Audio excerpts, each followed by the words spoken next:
Salut, c'est Julien Dopplet. Cette fois, je suis pas dans les bois, je suis avec Yannick Vézina en direct de Pas sorti du bois. Mesdames,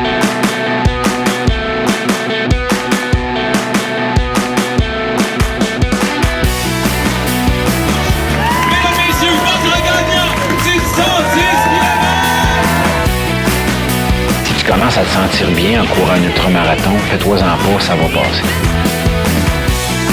Grand champion du 125 km. C'est la Minute NAC et aujourd'hui je vous parle des fameuses gaufres Ultra Énergie. Ben oui, même après 2 ans, j'en reviens pas encore. Ça m'accompagne dans chaque moyenne ou longue sortie de course à mon programme. Ça m'accompagne dans mes courses bien sûr, mais ça m'accompagne même dans mes journées au travail. C'est le snack parfait. Chaque gaufre fait 140 calories avec le parfait ratio 4:1 de glucides et de protéines. Ajoute à ça les 200 mg d'électrolytes pour reconstituer les minéraux qu'on perd dans la transpiration, puis tu as l'outil parfait pour t'accompagner dans tes efforts d'endurance. Ça vient en 4 saveurs, vanille, caramel salé, chocolat et sirop d'érable. Puis honnêtement, là, après des centaines de dégustations, je peux toujours pas te dire laquelle est ma préférée.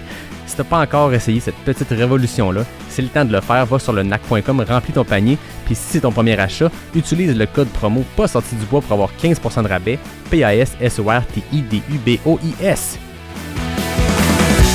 Ouais, ben, on n'est pas sorti du bois, hein? Bonjour tout le monde, bienvenue à ce nouvel épisode de Pas sorti du bois. Je suis avec un gars aujourd'hui qui a complété toute une année 2023. Je vais vouloir qu'on revienne là-dessus puis ce qui s'est passé avant. Julien Dopplet, bienvenue à Pas sorti du bois. Salut Yannick. Merci beaucoup d'être là. Merci à toi de me recevoir. Écoute, je pense qu'on va avoir beaucoup de plaisir. Je le disais d'entrée de jeu, tu as eu une grosse année 2023 qui s'est conclue avec ton premier 100 000, puis pas n'importe lequel. Tu n'as pas choisi le plus facile. En fait, au contraire, je pense que tu as choisi le plus difficile. Après ça, je sais pas qu'est-ce que tu peux te mettre comme projet après avoir complété celle-là. Je blague, bien sûr. Je pense que ça va être très intéressant de plonger dans ta progression en trail qui a été, j'ai l'impression, assez rapide. Donc, merci beaucoup d'être là. C'est avec grand plaisir. Avant pour moi, le trail, du moins l'ultra trail, c'est quelque chose d'assez nouveau au final parce que je viens du triathlon. J'ai fait 6-7 ans de triathlon, Okay. donc plutôt longue distance. Donc avec quelques Ironman complétés et puis en fait je voulais me confronter un peu à cette nouvelle discipline où en fait j'étais complètement admiratif de ces personnes qui allaient courir des heures dehors et c'est vrai que il y en a beaucoup qui admirent ceux qui font des Ironman ou des trucs comme ça, mais je trouve que en fait quand on se retrouve confronté à l'ultra trail on part vraiment dans une autre dimension encore, Ouais. parce que finalement les Ironman tu changes en fait de discipline. Donc, c'est-à-dire que tu changes le mode de place entre la natation, le vélo, la course à pied. Alors que quand tu pars sur des ultra trails qui sont très longs, en final, le mal, il est à la même place. Ouais. Donc, c'est deux approches, en fait, d'endurance qui sont très différentes parce que c'est vrai que là, tout ce qu'il faut en termes de préparation, les semaines d'entraînement en triathlon, c'est très dense. Parce qu'il y a 3 sports à s'entraîner. Le vélo, les sorties vélo, c'est quand même très long. Quand on s'entraîne pour des 180 km, faut aller se faire des sorties de 5, 6, 7, 8 heures. Et puis, il faut trouver le temps d'aller à la piscine. C'est vrai que la course à pied, au final, en termes de prépa, tu mets tes baskets, tu sors, donc ça se fait quand même assez bien. Mais quand tu fais la rigueur, en fait, qu'il faut pour les entraînements de triathlon, c'est quelque chose d'assez important et qui en fait qui minute un peu ton quotidien. La course à pied, quand tu pars sur de l'ultra, quand tu vas vouloir aller chercher de la performance, ça va être aussi pas mal d'heures d'entraînement, entre 10 heures et 20 heures. Enfin, quand on voit autour de nous là ceux qui veulent aller chercher de la performance, en tout cas au Québec là, de ce qu'on voit, c'est beaucoup entre du 10 heures et du 20 heures semaine. Quand on est sur du triathlon Ironman, je dirais que ceux qui s'entraînent vraiment pour les Ironman, on est minimum à 15 heures d'entraînement. Donc on va chercher quand même un peu les mêmes temps au final pour ceux qui font de l'ultra très long. Ouais. Sauf qu'il y a toute la prépa en amont. Quand on va à la piscine, faut préparer ses affaires, faut aller à la piscine, faut aller dans le vestiaire, faut sortir dans la piscine, faut ressortir du vestiaire. Donc c'est deux approches qui sont complètement différentes. Et puis en fait, donc c'est ça. Je sais pas si tu veux que je raconte un peu mon passé triathlète, un peu ce que j'ai fait. En fait, j'aimerais même commencer plus tôt que ça, juste tes débuts dans le sport. Mais là, on est parti trop vite, on a oublié de présenter qu'est-ce qu'on boit comme bière. T'as-tu une bière de ton côté? Alors, j'ai décidé de faire une petite période un peu plus sobre en ce moment. Donc moi, j'ai pas pris une bière, j'ai pris un petit kickstart. Donc c'est une boisson que j'aime bien. Intéressant, c'est une première à pas sortir du bois, un kickstart, c'est cool.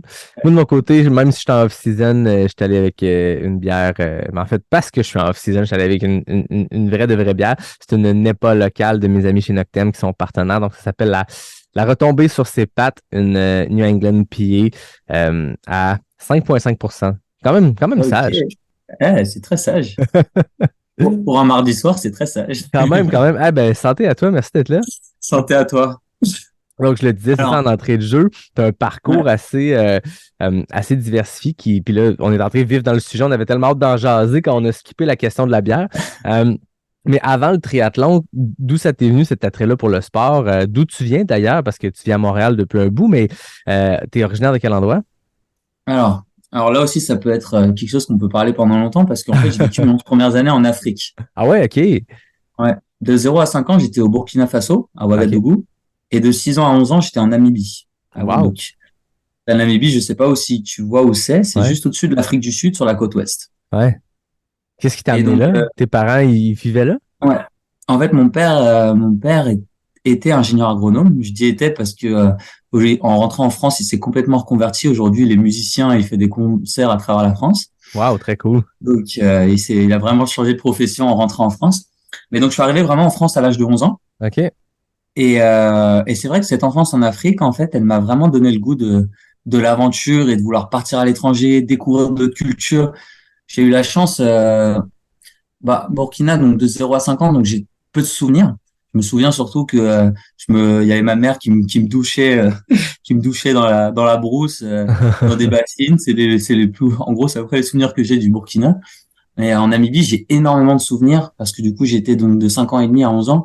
Et donc, on allait très régulièrement camper dans le désert. On a vu des paysages juste magnifiques, des animaux aussi à non plus finir.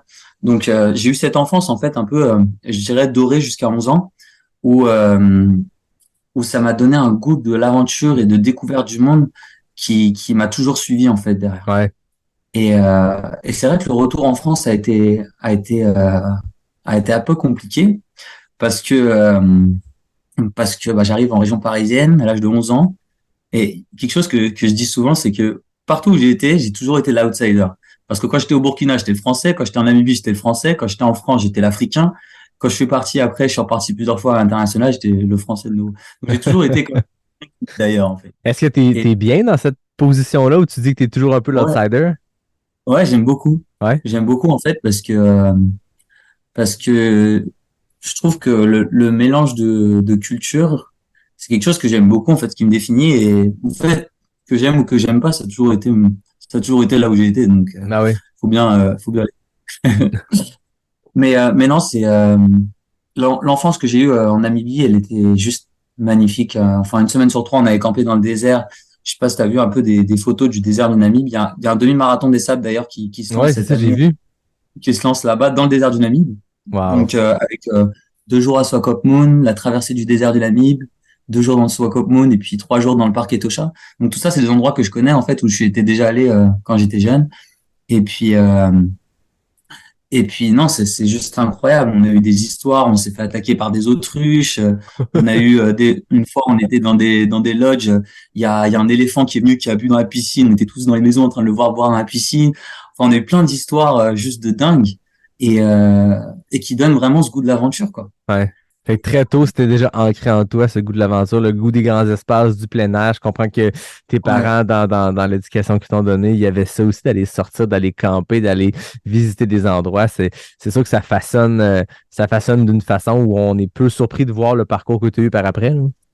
ouais, mais c'est exactement ça.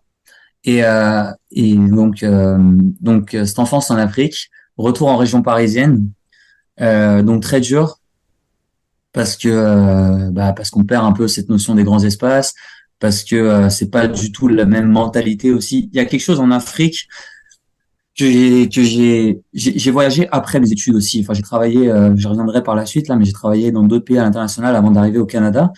Il y a quelque chose en Afrique, je trouve, dans le partage des valeurs humaines, le côté fratrie, qu'on trouve pas forcément, enfin, de la même intensité ailleurs. Enfin, Ouais. selon moi. selon mon expérience. Est-ce que c'est ce que peut-être on peut ressentir dans des plus petits villages? Tu sais, je pense que dans des grandes villes, autant toi à Montréal que même Québec, je veux dire, c'est pas de l'ampleur de Montréal, mais c'est quand même un centre urbain versus peut-être des plus petites régions, des plus petits coins où j'ai l'impression, sans jamais y avoir vécu, mais en ayant côtoyé des gens, en ayant discuté avec des gens, qu'on retrouve peut-être un peu plus ce sentiment de communauté-là, cette fratrie dont tu parles. 100%. En fait, c'est des choses qu'on va peut-être plus retrouver dans les endroits qui sont un peu plus petits. C'est vrai que dans les grandes villes, on l'a souvent moins parce que les gens, ils ont moins de temps, en fait. Mais au-delà de ça, c'est quelque chose que des fois on dit, mais je sais pas si tout le monde a vraiment conscience de ça, mais des fois, moins on a, plus on donne. Et c'est quelque chose que j'ai vraiment vu en Afrique. Et, euh, bon, j'étais dans une école internationale il y avait 50% d'internationaux et 50% de locaux. Mais les locaux, du coup, ils étaient quand même dans une école qui était bien. Ouais. Mais après, on s'est baladé pas mal dans le pays. Et puis, mon père, c'est vrai il a toujours eu en fait, c'était son rêve d'enfance d'aller découvrir l'Afrique. Et donc, il a eu son diplôme en poche. Et puis, il est parti à l'âge de 24 ans à faire des missions où c'était le seul blanc au milieu des villages, à essayer de monter des coopératives pour aider les petits villages en fait à trouver des meilleurs systèmes agricoles pour faire un peu concurrence face aux grandes branches, quoi. Et donc il a toujours eu ce côté, c'était un peu pour lui, pour le coup, c'était un peu effectivement le Tarzan au milieu de tous les blacks, quoi. Mhm. Et puis en fait, moi j'ai grandi avec ça derrière. Quand lui faisait ses anniversaires à la maison, on invitait 150 personnes et puis t'avais c'était peut-être les seuls anniversaires où il y avait autant de locaux, quoi. Donc on Ouais. était vraiment mélangés de locaux et euh, et puis expatriés. Ouais. Et moi, c'est quelque chose que j'ai adoré, en fait. C'est vraiment le côté mélange de cultures. Je trouve que c'est ultra nourrissant. Et c'est pour ça que j'aime beaucoup Montréal aussi, parce que c'est très cosmopolite. Ouais. Et on retrouve beaucoup de ça, quoi. Ouais, ben c'est une richesse, là. Vraiment, vraiment une richesse énorme. Puis l'adolescence à Paris, en région parisienne, est-ce que tu pratiquais des sports à ce moment-là? Ouais, alors c'est ça. En fait, j'ai longtemps joué au foot. OK. Je viens vraiment du soccer. Euh, on dit au Québec pour pas confondre avec le football américain. Ouais, j'ai longtemps joué au foot et puis c'est vraiment le sport qui m'a porté un peu pendant on va dire de 11 ans à 17 ans. OK. Avant je rencontre ma première copine avec qui je me suis posé et puis là c'est un peu diminué le volume de sport mais c'est vrai que de 11 ans en tout cas à 15 ans, j'étais tout le temps au terrain de foot, quoi. Ah ouais. Que ce soit les mercredis après ma course, samedi, dimanche, j'étais tout le temps au terrain. Et donc ça m'a donné quand même une bonne course à pied parce que quand on faisait les courses au collège ou au lycée, j'arrivais très souvent dans les premiers, deuxième, troisième. OK. Donc ça m'a comme donné un bon niveau en course à pied, on va dire. Et puis après, je suis parti sur les études supérieures. En fait, à l'âge de 20 ans, je voulais travailler en saison en club de plage. Et, euh, et donc j'avais passé le BAFA, on me dit, je sais pas si vous êtes familier au Québec avec le Non. BAFA, mais c'est le brevet d'animateur en gros pour travailler dans les centres aériens, on va dire. OK. Et j'ai passé le BNSSA. Donc c'est un diplôme en France qu'on passe, donc le brevet national de sécurité et sauvetage aquatique OK. pour faire maître. Donc en fait, je me suis vraiment mis à 20 ans à la natation pour passer ce diplôme de maître nageur. Et donc j'avais la course à pied, j'avais la natation. Et puis derrière, en rentrant en école d'ingénieur, donc je suis allé faire mon école d'ingénieur à Saint-Étienne, j'ai rencontré un ami qui est devenu un bon ami derrière, qui était lui pour le coup très cycliste. Donc on a pas mal accroché parce qu'on était tous les deux assez sportifs. Et puis on s'est dit bah tiens pourquoi on ferait pas un mariage de nos sports et on se donne un objectif l'année de notre diplôme d'ingénieur, on se fait un Ironman C'est complet, hein. incomplet. Fait que là, ça vous donnait combien de temps de préparation? Donc ça, c'était en fin on va dire troisième année post-bac. Donc ça nous laissait 2 ans complets. OK. Ce qui est quand même ambitieux quand oui, il y a un background sportif, mais il y a pas une pratique de la course à pied qui semble axée sur la course à pied. Là. C'est via le soccer, via le football. Bon, la nage, c'est bien. Puis là, le cyclisme, ben toi, c'était complètement nouveau. Lui, c'était acquis, mais les deux autres sports, lui, son niveau était moins là. Il était moins là, mais il était quand même OK. un bon cycliste, je pense, peut bien s'en sortir assez rapidement en course à pied. Ouais. Ce qui est un peu moins vrai, je dirais, dans l'autre sens. Ouais. Je dirais que c'est plus facile pour un cycliste de devenir bon coureur que pour un bon coureur de devenir bon cycliste. OK. Selon ce que j'ai pu voir. Ouais. Peut-être que d'autres me contrediront, mais selon moi, mon expérience, c'est ce que j'ai cru voir. OK. Puis cette Donc, voilà, donc préparation-là, comment ça s'est passé? ouais. On s'est mis en coloc même. On s'est mis en coloc, donc on était quatre dans la coloc pendant les 2 dernières années d'école d'ingé. Et puis, donc, on allait s'entraîner, donc les jeudis après-midi en France, il n'y a pas cours dans le supérieur. Donc, les jeudis après, on allait s'entraîner. Et puis, samedi, dimanche, on se faisait très souvent des sorties aussi, vélo, tout ça. Donc, lui, il m'a donné plein de conseils en vélo. Moi, je l'ai conseillé pas mal en course à pied et puis en natation. Et donc, on est comme ça monté progressivement, en volume. OK. Et, Comment ça s'est passé, ce premier Ironman-là? en préparation, moi, j'ai fait mon premier demi, donc en 2016, donc l'année OK. avant. J'avais fait un premier demi, donc le demi Ironman de Vichy, dans l'idée de l'année d'après Ouais. faire le full. Lui, il l'avait pas fait. Il n'avait pas fait de premier demi. Donc voilà, donc je fais mon premier demi Ironman. Et puis après la dernière année d'école d'ingénieur. Et puis là, on se dit bon bah voilà, hein, on est dans notre année, là, faut y aller, maintenant, faut tenir nos engagements là. Et puis il s'avère qu'on part tous les deux en stage de fin d'études. Alors lui, il trouve un stage en Angleterre, et moi je trouve un stage au Qatar. Donc je pars faire mon stage au Qatar à Doha donc moi je suis ingénieur génie civil aujourd'hui. OK. Donc c'était mon stage de fin d'études, sur le projet du métro, du Qatar, OK. en vue de la Coupe du Monde qu'il y a eu Bah oui. dernièrement. Donc je suis parti bosser au Qatar à Doha. Autant dire que le Qatar, c'est un peu l'inverse du Québec. C'est-à-dire que, en termes de température, on est complètement à l'opposé. Donc moi, j'étais là-bas de février à juillet. À partir de fin mars, on est sur du 40, 45 degrés. Et puis après, on va jusqu'à 50, 55 degrés. Donc, pour s'entraîner en natation, il n'y a pas de problème, c'est à l'intérieur. En course à pied, bah là, j'ai quand même pas mal souffert. Je partais avec des bouteilles de 2 litres congelées. Au bout de 15 minutes, tout avait fondu, j'avais tout bu. Et après, je m'arrêtais limite à commander dans les garages pour avoir à boire. Ah, ça n'a aucun sens. Donc c'était quand même... Ah non, mais c'est impressionnant. Hein. C'est vrai qu'on se plaint de l'hiver ici, mais quand on part... Enfin, on se plaint de l'hiver, pas tout le monde, parce qu'il y en a beaucoup qui adorent l'hiver. Mais quand on part dans les pays du Golfe, là, en termes de température, c'est autre chose encore. Hein. Ouais. Enfin bref, et du coup, donc, je m'entraînais pour ça. Donc, course à pied, j'ai quand même réussi à maintenir. J'ai essayé de faire un semi-marathon, un jour sur deux, malgré les chaleurs. OK. Et la natation, je m'entraînais pas mal. J'avais pas de vélo au Qatar, donc c'était un peu compliqué de rouler. Et du coup, ce que j'ai fait, c'est que je suis rentré le 14 juillet 2017 du Qatar. Et j'avais l'Ironman le 28 août. OK. Et donc là, j'étais avec mon ex. Et puis on avait décidé de faire un peu un tour de France pendant l'été pour aller voir nos proches respectifs, etc. Et donc j'avais décidé que pour m'entraîner vraiment en vélo et rattraper un peu ce retard, j'allais en fait à chaque fois qu'on allait se déplacer à un endroit en France, et ben j'allais partir comme 4-5 heures en avance avec le vélo, et puis elle allait me retrouver sur la route. Donc je faisais des 120, 140, 160 kilomètres en amont, et puis elle me retrouvait sur la route à moitié mort, et puis elle embarquait le vélo, et on continuait à conduire, et puis on allait jusqu'à là où on voulait aller. OK, c'est bon. Donc ça a été un peu la façon de rattraper le retard en termes d'entraînement. Et puis jusqu'à l'Ironman de Vichy.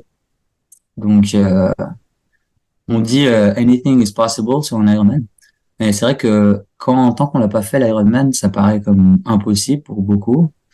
Mais au final, comme dans l'ultra trail, pas à pas, quand on se donne les moyens, bah on finit par y arriver. Ouais. Et puis une fois que c'est fait, bah c'est possible, c'est plus impossible, c'est possible. Je pense que des fois, il faut Et- juste pas regarder la bouchée complète. Tu sais, des fois, les gens ont tendance à regarder le truc, que ce soit en appréhension d'un événement ou que ce soit complètement un œil extérieur de quelqu'un qui pratique pas le sport.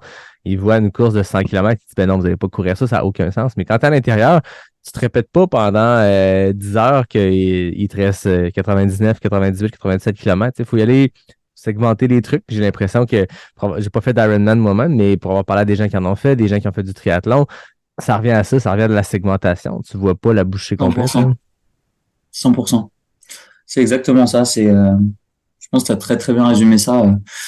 C'est vrai que quand on part sur des très longs efforts, si tu regardes ça que d'un trait, ça peut paraître incroyable, mais au final, quand on fait la course à pied, c'est juste un pas devant l'autre, et puis c'est combien de temps tu peux tenir, quoi. Et puis là, pour le coup, dans le triathlon, c'est très marqué parce que tu changes complètement de sport. Donc, finalement, on se retrouve. Alors, moi, c'était la veille de ma soutenance d'école d'ingénieur. Donc, j'avais mon Ironman à Vichy et ma soutenance de fin d'ingénieur le lendemain matin à Saint-Étienne. Donc, 3 heures de route entre les deux. Enfin, bref. Donc, on part sur ce départ, donc avec mon ami Pierre Maillard. Et puis là, on est sur le départ de l'Ironman. Alors lui, il avait fait un petit triathlon, genre découverte quasiment. Et là, on est sur la ligne de départ, on se fait interviewer. Et puis il se dit, mais en fait, moi, je sais pas pourquoi je suis là. J'ai jamais fait de triathlon. Bon, il avait entraîné 3 sports, mais il se retrouve quand même sur le départ d'un Ironman où moi, j'avais fait le demi l'année d'avant. Et puis lui, il s'apprêtait à faire son premier full Ironman alors qu'il avait jamais fait un demi ou quoi. Et bref. Et puis l'ambiance de fou, quoi. Les Ironman, bon. Après, ça dépend ce qu'on cherche. C'est sûr que il y en a qui disent c'est très business, on n'aime pas trop ça. Ça dépend un peu de ce que tu cherches. Et c'est vrai que les perspectives évoluent aussi. Mais on se retrouve sur le départ de cet Ironman avec le DJ, une foule de fous. Donc les Ironman, je pense que tu dois savoir avec toutes les personnes que tu as interviewées, mais il y a plus les mass start comme il y avait avant où tout le monde part d'un coup. C'est vraiment tu pars en fonction du temps que tu penses mettre en natation. Donc on se retrouve, on part en même temps. Moi, je pense que j'avais fait en 1h00, donc les 3 km 8 de natation. Et puis après, je pars sur le vélo. Et puis 180 km, c'était la première fois que je faisais cette distance-là parce que en entraînement, en fait, j'étais monté à 160, 165. En fait, Vichy, je crois qu'il a changé le parcours, mais c'était assez plat. OK. Donc au final, ça s'est quand même bien fait. J'avais beaucoup de stress forcément avant, vu que c'était le premier. Et puis après le marathon, qui s'est aussi globalement bien terminé. Donc je l'ai fait en 10h15. Très fort. Ça commence à fort. Ouais. Est-ce Quelque qu'il chose y a comme ça. une piqûre qui s'est faite là pour je veux dire, l'événement Ironman? Je veux dire, clairement, il y avait une piqûre pour ces sports-là, cette combinaison de sports-là, mais là, de faire l'événement lui-même, compléter ce truc-là, il y a une intensité de le faire en 10h15, c'est Ouais. très rapide. Y a-t-il une piqûre qui s'est faite là? Bah, en fait, je dirais que la piqûre, elle s'est faite dans le sens où quand tu veux quelque chose, tu peux vraiment y arriver. Et puis, des fois, on a du mal à y croire, mais quand on s'en donne les moyens et qu'on finit par y arriver, on se dit, waouh, tout est possible. Ouais. Et donc, c'est ça que j'ai trouvé incroyable. Je me suis dit, mais en fait, là, je viens de terminer un Ironman à 25 ans, ce qui était globalement jeune comparé aux autres. Ouais. Et je me suis dit, mais tout est possible. Tout est possible. Ouais. Et après, bah, ça fait que, en fait, les grands rêves que tu réalises, ils en font que emmener d'autres d'encore plus grands, quoi. Parce que Et, là, tu disais, le Ironman était quelque chose que tu croyais un peu impossible. Là, tu as mis les moyens pour le faire, tu l'as fait. Tu en as refait d'autres par après. ouais. C'est quoi qui devient la motivation une fois que tu sais que tu es capable de le faire? Alors, c'est l'ambiance, déjà, l'ambiance que tu retrouves là-dessus. Je trouve que, en fait, il y a 2 choses pour moi où je me suis vraiment senti très vivant. C'est quand tu pars te confronter à des nouvelles cultures. Je trouve que là, ou quand tu t'expatries dans des nouveaux pays où tout est de la découverte. Ouais. Des trucs tout con, hein, mais quand je suis parti au Qatar ou après je suis même parti travailler au Vietnam, tu pars, tout est une expérience de dingue. Tu pars acheter du pain au Vietnam, au Qatar, en France ou au Canada, tu vas pas avoir la même expérience. Donc Ouais. ça, c'est juste un tout petit exemple dans le quotidien.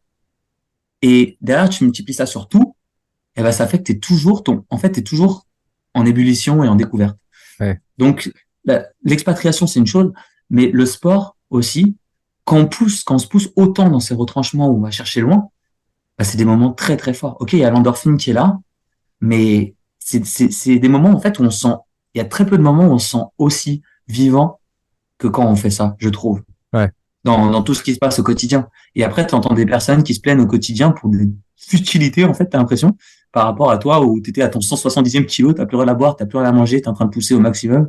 Et, et je trouve qu'en fait, ça développe tellement le mental, ça développe tellement le caractère. Je pense que tout ça, ça forge le caractère. Et puis, pour répondre directement à ta question sur les Ironman, je pense que ce que je voulais revivre, en fait, ce que j'avais vécu sur ce premier Ironman. Et puis essayer de potentiellement améliorer le temps aussi. Ouais. À quel moment le trail est arrivé sur ton parcours? Après la Covid, j'ai fait le Canadaman qui a été une expérience incroyable. Ouais. Donc ça, je pense que ça, en fait, le Canadaman fait partie de... Bon, j'avais fait des trails, j'avais fait des 50 kilomètres où je me classais... La première course que j'ai fait au Québec, j'ai terminé deuxième sur le 50 kilomètres de Magog. OK. Avec Five Peaks. Ouais. Donc il y avait eu ça, il y avait en fait j'ai poussé un peu le triathlon et la course mais moins longue en même temps. Ça, quand je dis moins longue, je montais jusqu'à 50 quoi, 50 60 et puis je commençais à avoir tendance à vouloir aller de plus en plus loin. Donc j'ai un peu mené ces deux combats de front et le Canadaman, un gros entraînement aussi, j'ai pris un coach donc Olivier Morène, je sais pas si tu connais qui est coach chez les Chicken, donc très très bon coach. Il m'a fait vraiment des plans d'entraînement triathlon qui m'ont pas mal aidé à progresser. Donc avec objectif principal, donc le Canadaman dans l'année. Pendant l'été, on était parti donc dans l'Ouest canadien avec Léa. Donc on est parti dans l'Ouest canadien et objectif là-bas de faire le demi-Ironman de Calgary, qui s'était plutôt bien passé. Et donc derrière, après, en octobre, c'était l'année en fait où le Canadaman avait été déplacé. Ouais. Normalement, il est début juillet, et puis là, normalement, il était 3 juillet, et puis il avait déplacé au 3 octobre justement à cause de la fin de pandémie. Là. Ouais. Donc l'eau, autant dire que c'était pas tout à fait la même température. Elle était à 12 degrés. Ouais. Donc ça commence à faire un peu plus froid. Donc le Canadaman, donc départ dans l'eau. 12 degrés, donc 3 km 8 transformé en 3 fois 5 km, parce qu'ils voulaient pas trop qu'on nage avec la température. Donc ils ont pas mal raccourci ça, les 180 km, avec 2600 mètres de D+, et 1000, et après le marathon avec 1800 mètres de D+. Ouais. Donc, fin de parcours. En fait, le Canadaman, ce que j'ai beaucoup aimé, c'est justement cette proximité avec la nature. Déjà, par rapport à l'Ironman classique, qui est très business, le Canadaman, c'est beaucoup plus nature. Ouais. Donc moi, j'encourage toute personne ceux qui aiment bien le trail et qui aiment bien l'endurance type triathlon. J'encourage ces personnes vraiment à aller découvrir le Canadaman parce que c'est vraiment une super expérience où c'est ton équipe en fait qui te ravitaille et il y a vraiment une proximité nature plus forte. Sur le marathon, tu termines, tu fais 21 km route, puis 21 km trail en gros, dans l'idée.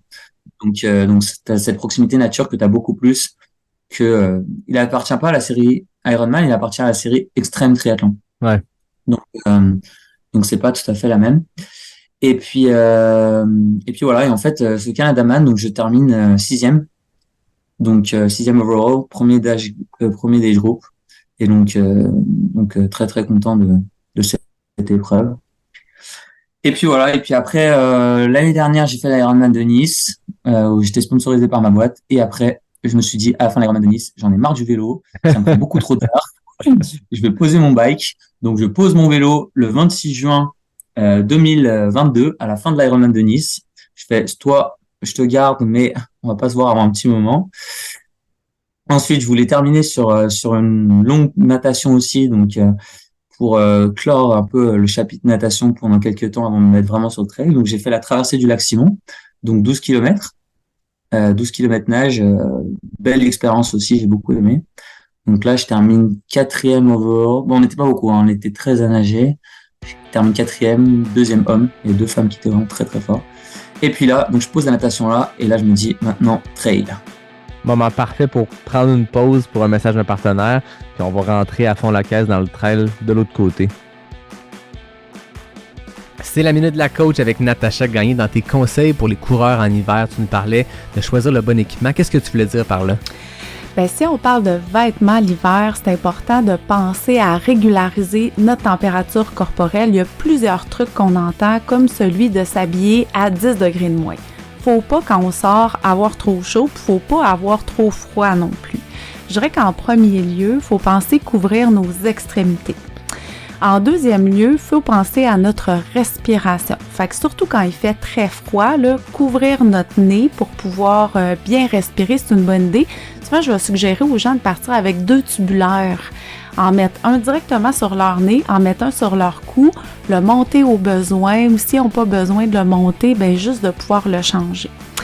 Puis mon autre truc, là, ça serait de penser aux multicouches. Donc, d'avoir une première couche qui respire. Le Mérino est excellent pour ça. D'avoir une deuxième couche qui va venir régulariser la température. Fait que si on repense au fameux truc de 10 degrés plus bas. Puis, ta troisième couche, elle va venir te protéger. Donc, ça peut être un impair, un coupe-vent ou les deux en même temps.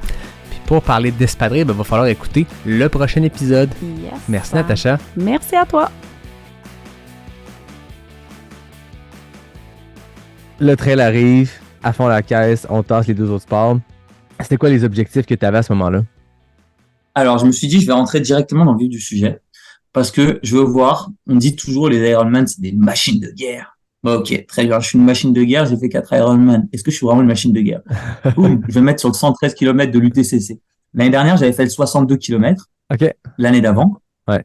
Donc, il y a 2 ans, en fait, où j'avais fini 3e sur le 62.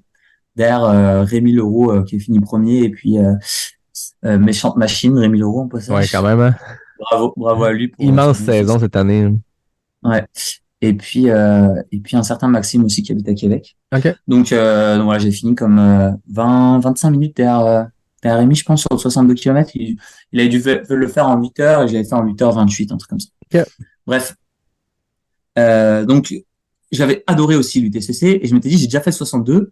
Donc, maintenant, l'épreuve du dessus, il y avait pas de 78 à l'époque. Non, c'est ça, hein? Donc, ouais, exact. Donc, je me suis dit, allez, étape d'après, 113. Ok. Tu arrivais vraiment d'un parcours Ironman, Canadaman, oui, il y a une portion trail à la fin, mais c'était quoi quand tu es arrivé à l'UTCC? C'est ta première fois dans les chic-chocs, je comprends. Des parcours hyper techniques, oui, extrêmement montagneux aussi, mais bon, tu es en France, elle a déjà vu d'autres montagnes, mais je veux dire, l'UTCC a un niveau de technicité qui est extrême. Comment tu as vécu ça cette première fois-là?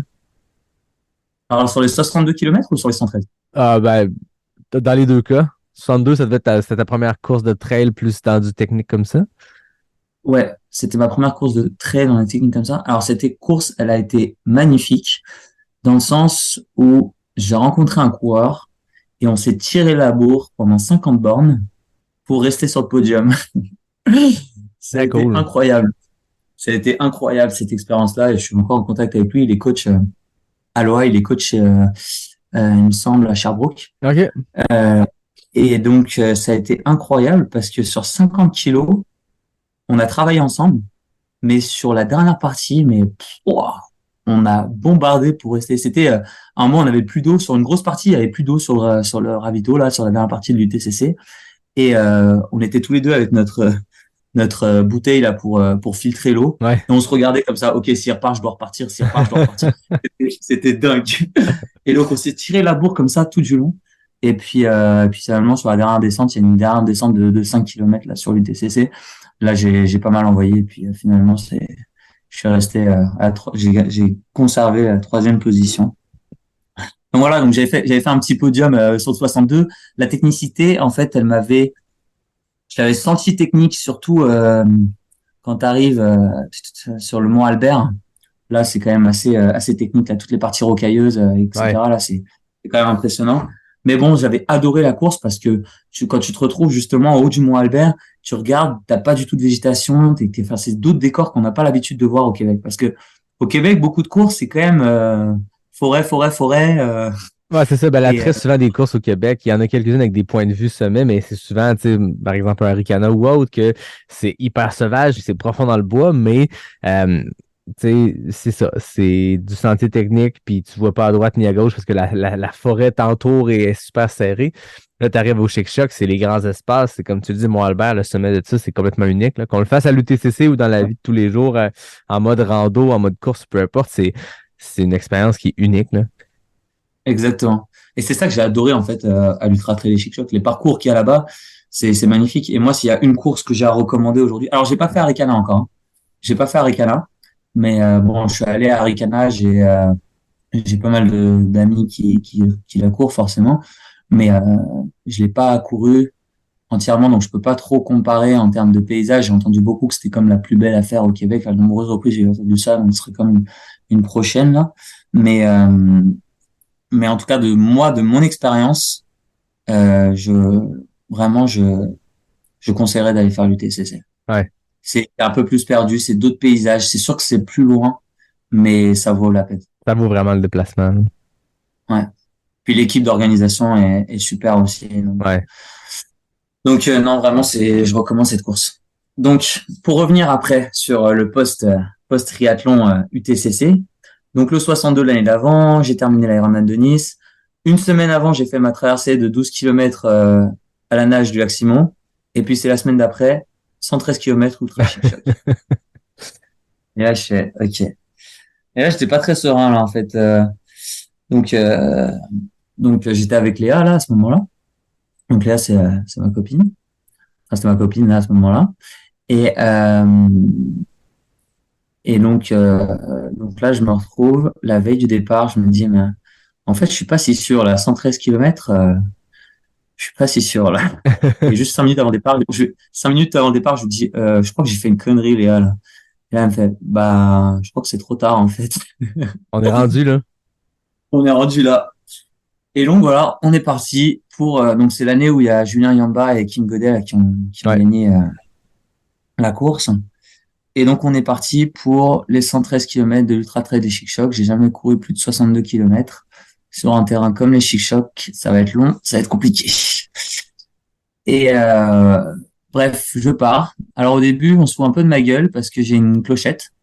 Parce que quand j'avais fait ma course à Cannes-Moi, en fait, il y a des ours beaucoup là-bas. Ouais. Et on avait donc du spray bear obligatoire, là, du bear spray pardon obligatoire. Et on avait aussi la clochette. Et moi, vu que ça allait être ma première nuit dehors, je me suis dit, bah, je vais prendre une clochette. Mais même maintenant, Et dans donc, le matériel, il est pas obligatoire, mais il est recommandé, je pense, la clochette. il est non? obligatoire. Maintenant, Il est obligatoire maintenant, c'est ça, hein?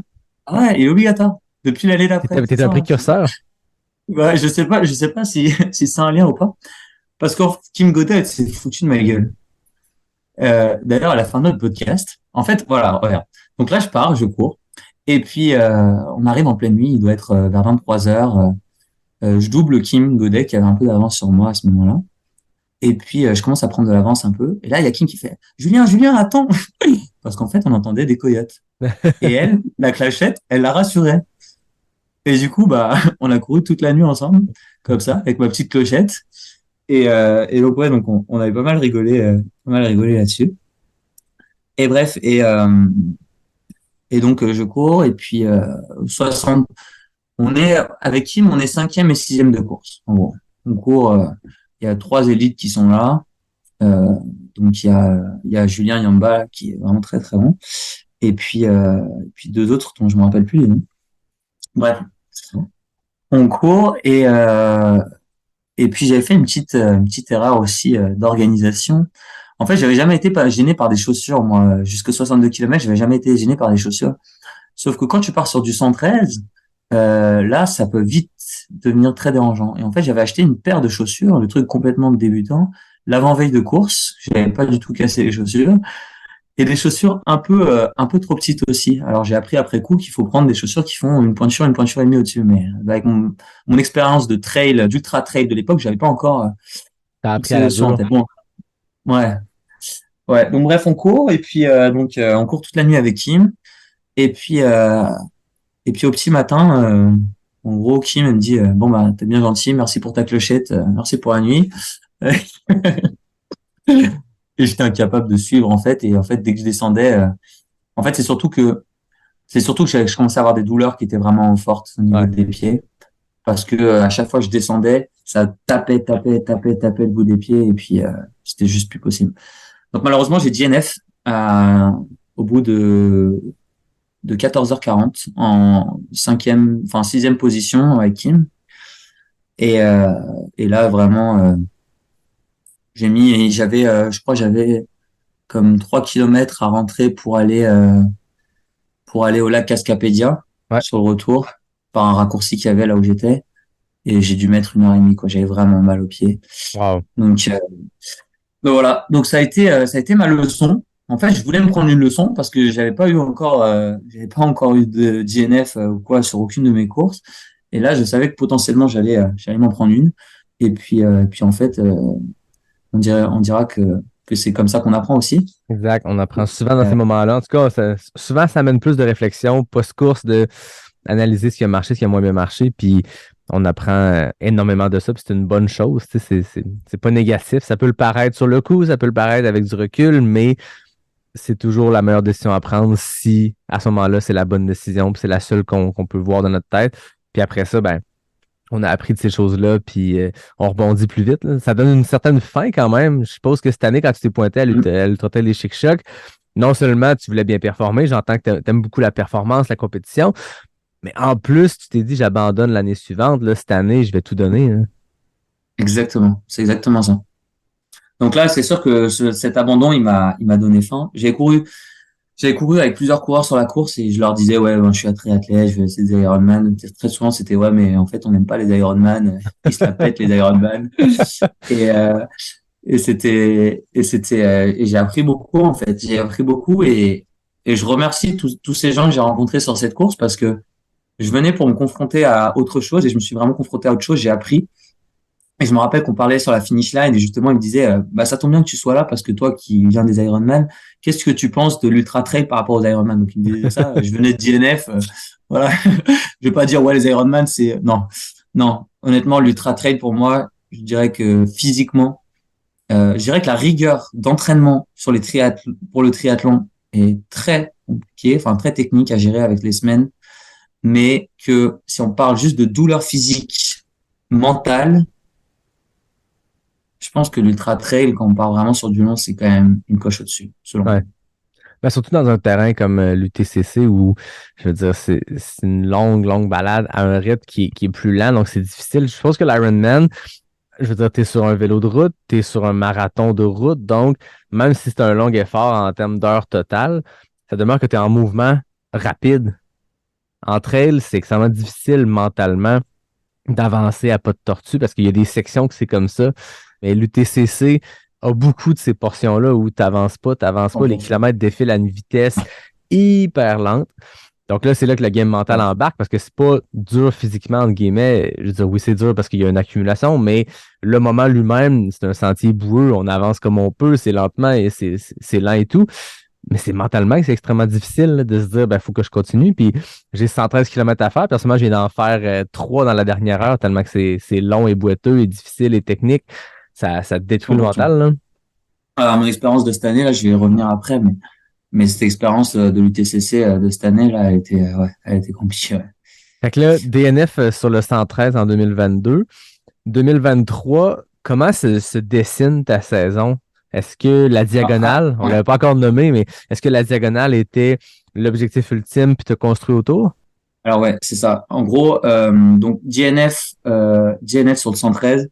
Juste pour terminer la saison, je suis parti faire le 80 km de Bromont. Mm-hmm. Donc là, j'ai terminé en 9h40, donc l'année dernière. Et donc là, je m'étais dit, ok, les Ironman, le vélo, ça commence à me gonfler. La natation, j'aime beaucoup ça. Mais s'il y a un sport sur lequel je dois me concentrer sur les 3 pour voir ce que je suis capable vraiment d'aller chercher, c'est la course à pied. La course à pied, ok. Donc tout le monde parle de cette fameuse distance de 100 miles. Qu'est-ce que je peux aller faire? Et puis en fait, je me suis rendu compte aussi quelque chose, et c'est pour ça le Canadaman, puis les Ultra Trail. Je me suis rendu compte qu'au-delà de la performance, ce que je recherche, c'est l'aventure. Et donc je voulais une course qui allait allier le dépassement de soi et que ce soit vraiment un accomplissement dont je pourrais être fier et que je pourrais partager, mais aussi un sentiment d'aventure. Et la Diagonale des Fous, forcément, j'en avais entendu parler depuis un bon moment. Et je me suis dit, bah, si je suis pour faire une année vraiment focus trail, euh, bah, je vais me donner un gros objectif et la Diagonale des Fous, ça me plairait bien. L'UTMB, c'est devenu compliqué de se qualifier, mais même si c'était facile de se qualifier, entre les deux, je choisirais la Diag parce que c'est à l'île de la Réunion, parce que les paysages sont juste incroyables. Et honnêtement, j'ai pas du tout été déçu Ouais. de mon expérience. C'est une expérience incroyable que j'ai vécue là. C'est un cas Et du monde que tu n'avais jamais visité. bah, en fait, c'est aligné avec le Windhoek, hein. C'est sur le même, avec le Windhoek en Namibie, c'est sur le même hémisphère. J'étais parti, quand je faisais mes allers-retours France-Namibie, des fois, on s'arrêtait à Johannesburg ou des fois, on s'arrêtait à Madagascar, OK. à l'aéroport. Donc, j'étais passé juste en avion, quoi. Mais non, j'avais jamais Ouais. vraiment visité du tout aucun dom-tom français d'ailleurs. Donc là, tu t'inscris Donc, à en la fait, Diagonale des Fous. Tu choisis probablement le 100 000 le plus difficile au monde comme premier 100 000. Comment on se prépare avec le background que tu avais? Tu avais eu des coachs par le passé. Comment on attaque 2023 d'un point de vue, tu me sembles quelqu'un d'organisé? Je pense que tu as un background d'ingénieur, donc ça paraît aussi dans ton approche du sport qui est organisé, calculé. C'est ce que je perçois en tout cas de notre discussion. Comment on planifie 2023? non. Alors déjà, juste pour revenir sur la diag, un moment, en fait, c'est marrant parce que j'avais un ami qui avait fait le Canada Man. En fait, j'avais deux amis qui avaient fait le Canada Man. Et puis on se retrouve à une soirée et puis on se dit bon, qu'est-ce qu'on va faire après moi je fais le Canada Man, moi cette année j'ai fait l'Ironman de Nice, qu'est-ce qu'on fait? Moi je partirais bien sur la diag. Bah moi aussi j'étais là-dessus. Donc boum, ok. Là, il y a un déclic. Allez, on se lance sur la diag. Allez, c'est parti. Et donc là, on arrive en 2023. Et donc 2023, donc objectif Diagonale des Fous, gros build-up à faire parce que voilà, j'ai fait le 80 de Bromont, mais il y a quoi sur le 80 de Bromont, je ne dis pas de conneries, je crois qu'on a 3002 à peu près de D+, quelque chose comme ça. Mais un gros build-up à faire. On est loin de 10 000. On est bien loin du 10 000. Et puis jamais fait de 100 miles, et puis jamais fait, voilà. Donc il y avait vraiment un gros build-up à faire. Donc je me suis dit, je vais vraiment envoyer une saison pour me construire pour cet objectif final. Et une pression de plus en plus forte. Donc j'ai commencé par fin janvier le trail de la nuit polaire, donc le 20 km. Donc là je termine cinquième. Mais voilà, j'avais pas encore lancé l'entraînement et puis de toute façon il y avait du bon niveau. Enfin c'était une super expérience. Voilà, là je mélangeais un peu le côté aventure, si on veut, enfin trail dans la nuit de neige, Ouais. c'était quand même sympa. Ensuite objectif cryo, la cryo qui se passe super bien. Je termine deuxième là derrière Marvin Fouché. Donc à la grande surprise, c'est que moi j'avais entendu en fait la cryo que l'année d'avant, il y avait eu comme 15 personnes qui avaient terminé sur 120, c'était l'hécatombe. Et en fait, moi, pour certains, ils vont dire, ah non, non, non. Et puis en fait, moi, c'est ce genre de choses, je me dis, ah ouais, ouais, ouais, grave, j'ai envie d'y aller. C'est drôle, il y a un gars qui m'a dit Donc, exactement ça l'autre fois, je courais, puis il me dit, ah, t'as fait la cryo, toi, en 2021, l'année où tout le monde l'a abandonné. Je fais, ouais. Ça m'a vraiment donné le goût d'entendre ton récit. J'ai le goût de la faire, moi aussi. Je fais, bah, ben, écoute, il y a du monde qui recherche ça, puis je veux dire, moi, je dis encore aujourd'hui, je sais pas si c'est encore vrai, mais je pense que cette cryo-là en 2022, pardon, pas 2021, mais cryo 2022, ça reste une des courses les plus difficiles que j'ai fait de ma vie. Puis j'ai eu des moments difficiles sur le Gaspésia, j'ai eu des moments difficiles sur mes 100 000. Mais cryo, c'est le truc le plus intense que j'ai fait. En temps, ça se compare pas à des longs efforts de 100 000 et tout, mais en ouais. intensité, le vent de face et tout, c'était le bordel et c'est ce qui était vraiment... moi, je veux dire, j'ai vraiment, vraiment trippé, j'ai vraiment, vraiment trouvé ça difficile. Je pense que pour 2023, il avait changé un peu le parcours pour éviter une hécatombe comme ça, mais quand même, dans tous Exactement. les cas, tu cours sur un lac gelé face aux éléments, il n'y a pas mieux pour se sentir vivant, là. Exactement. Ah non, mais moi, j'ai adoré l'expérience et c'est une de mes courses préférées de 2023. C'est juste, tu pars, bon, c'est vrai que moi, j'étais très déçu parce que je voulais justement vivre un peu ce que vous avez vécu l'année d'avant. Et à une demi-heure du départ, ils annoncent que ce sera pas 37 km mais 26. Donc l'aller-retour en fait du 13 qui est Ouais. la mini cryo. Donc expérience, on part, le départ est lancé et puis on se retrouve avec Marvin, un autre coureur et puis Baptiste qui est mon cousin qui habite à Québec qui est assez bon coureur aussi. On se retrouve en tête de course. Donc l'autre coureur il a des raquettes. Marvin au départ il a pas de raquettes. Et Baptiste et moi, on a juste, tu sais, les petits crampons là que tu mets, que tu viens de tirer, que tu mets sur la chaussure. Ouais. Donc déjà, il y a une question stratégique quand tu fais la cryo, c'est est-ce que tu mets des raquettes ou est-ce que tu mets pas de raquettes? Ça, c'est une question à se poser. Bon, bref, moi, j'étais parti sur, je mets juste les petits crampons. Et du coup, on part sur l'allée. Et puis, au final, ça gêne pas de pas avoir de crampons, de pas avoir de raquettes, pardon. Enfin, selon moi. Et puis, on est quand même à l'aise tous les quatre en tête. À un moment, Marvin, il se dit, parce qu'il voyait l'autre qui, à un moment, avançait un peu mieux que nous. Il se dit, je mettrais bien les raquettes. Donc, il s'arrête 2 minutes, il met ses raquettes. Il me rejoint. Et puis là, on arrive sur le demi-tour de la cryo. Donc, moi, je suis en tête de course à ce moment-là. En fait, c'est juste au bout du 13 km, tu arrives dans le village où c'est un peu gelé. Et donc, là, je vois moi, je continue à courir. Et là, je vois Marvin qui est derrière et avec ses raquettes et qui a un peu plus de mal à avancer sur le gelé. Et là, je vois dans ses yeux, la première fois, il a gagné l'année dernière le 80 km de Bromont. Donc pour moi, dans ma tête, c'était le grand favori de la cryo. Et puis il a dit à mon cousin, tu vois, il y a Marvin qui est là. À mon avis, c'est lui qui la remporte. Et donc là, je vois sur demi-tour, on commence à distancer un peu Marvin et dans ses yeux, c'est wow, ils s'en vont. Et puis au final, le demi-tour se passe, le gelé. Puis assez vite, il nous rejoint. Donc, je passe premier. T'as mon cousin Baptiste qui passe deuxième et Marvin troisième. Et puis là, sur le retour, moi, j'étais quand même assez frais. Je fais, allez les gars, on accélère un peu, on va distancer le quatrième. Et puis donc on accélère. Et puis progressivement, mon cousin, il commence à être de plus en plus en retrait. On se retrouve avec Marvin.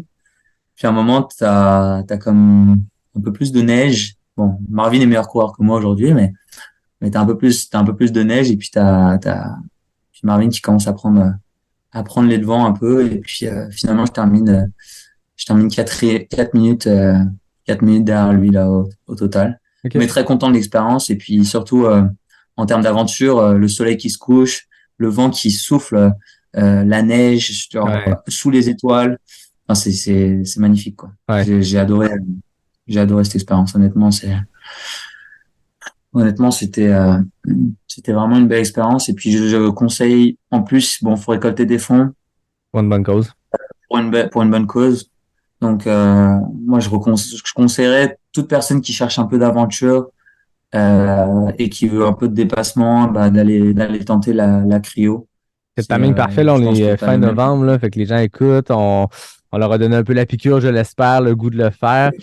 On a pleinement le temps en ce moment de s'inscrire, de ramasser les 1 000 $ pour la cause, puis d'aller se lancer ce défi-là. Après ça, c'est en janvier de mettre les raquettes puis de sortir tester ce genre de parcours-là. Parce que souvent, je sais pas pour toi, mais moi, les fois que j'avais couru dans ce genre de neige-là, avec les raquettes ou pas, c'est en trail, c'est dans du single track, là, c'est complètement différent. Donc, moi, j'ai été surpris par le fait de maintenir un pace assez steady, comme on ferait un marathon. Là, c'était un pace beaucoup plus lent, mais je veux dire, maintenir un pace comme ça, en raquette, à un pas de course en continu, c'est pas la même game que d'aller faire un 32 kg trail avec vraiment en mode single track, up and down et tout, avec du dénivelé. Là, il faut quand même ouvrir la machine, puis c'est un mouvement qui, la raquette est plus... c'est différent du mouvement de course nécessairement. Puis là, de le faire en continu versus le faire en trail quand on change continuellement le pace, les mouvements, c'est vraiment un gros défi. Il faut le tester, faut le pratiquer. Faut le tester. Mais c'est exactement ça, c'est ce que tu dis, c'est que là, c'est comme si tu faisais un marathon en raquette, quoi. Alors, c'est sur neige, non, c'est une belle expérience, honnêtement. Puis, t'as pas justement ce côté un peu enfermement dans les bois que tu peux avoir des fois. Là, c'est l'espace qui est ouvert, quoi. Et puis les étoiles, alors je sais pas ce sera comment cette année, mais vraiment les étoiles qui brillent sur le lac gelé, t'es en train de courir sur un lac gelé, t'as le vent qui souffle, tu vois la neige qui balaye le sol, c'est magnifique. Ouais, c'est des expériences. Pas des moments comme ça, là. Non, exact.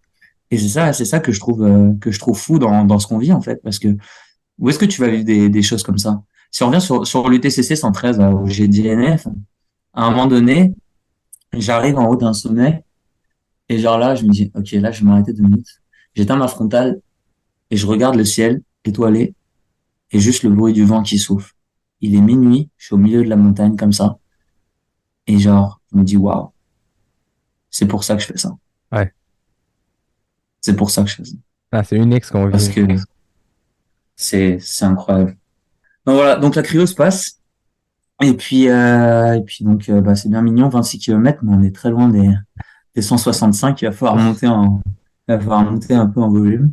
Donc on décide de s'inscrire au Blood Roots Ultra dans Vermont, donc aux 85 km.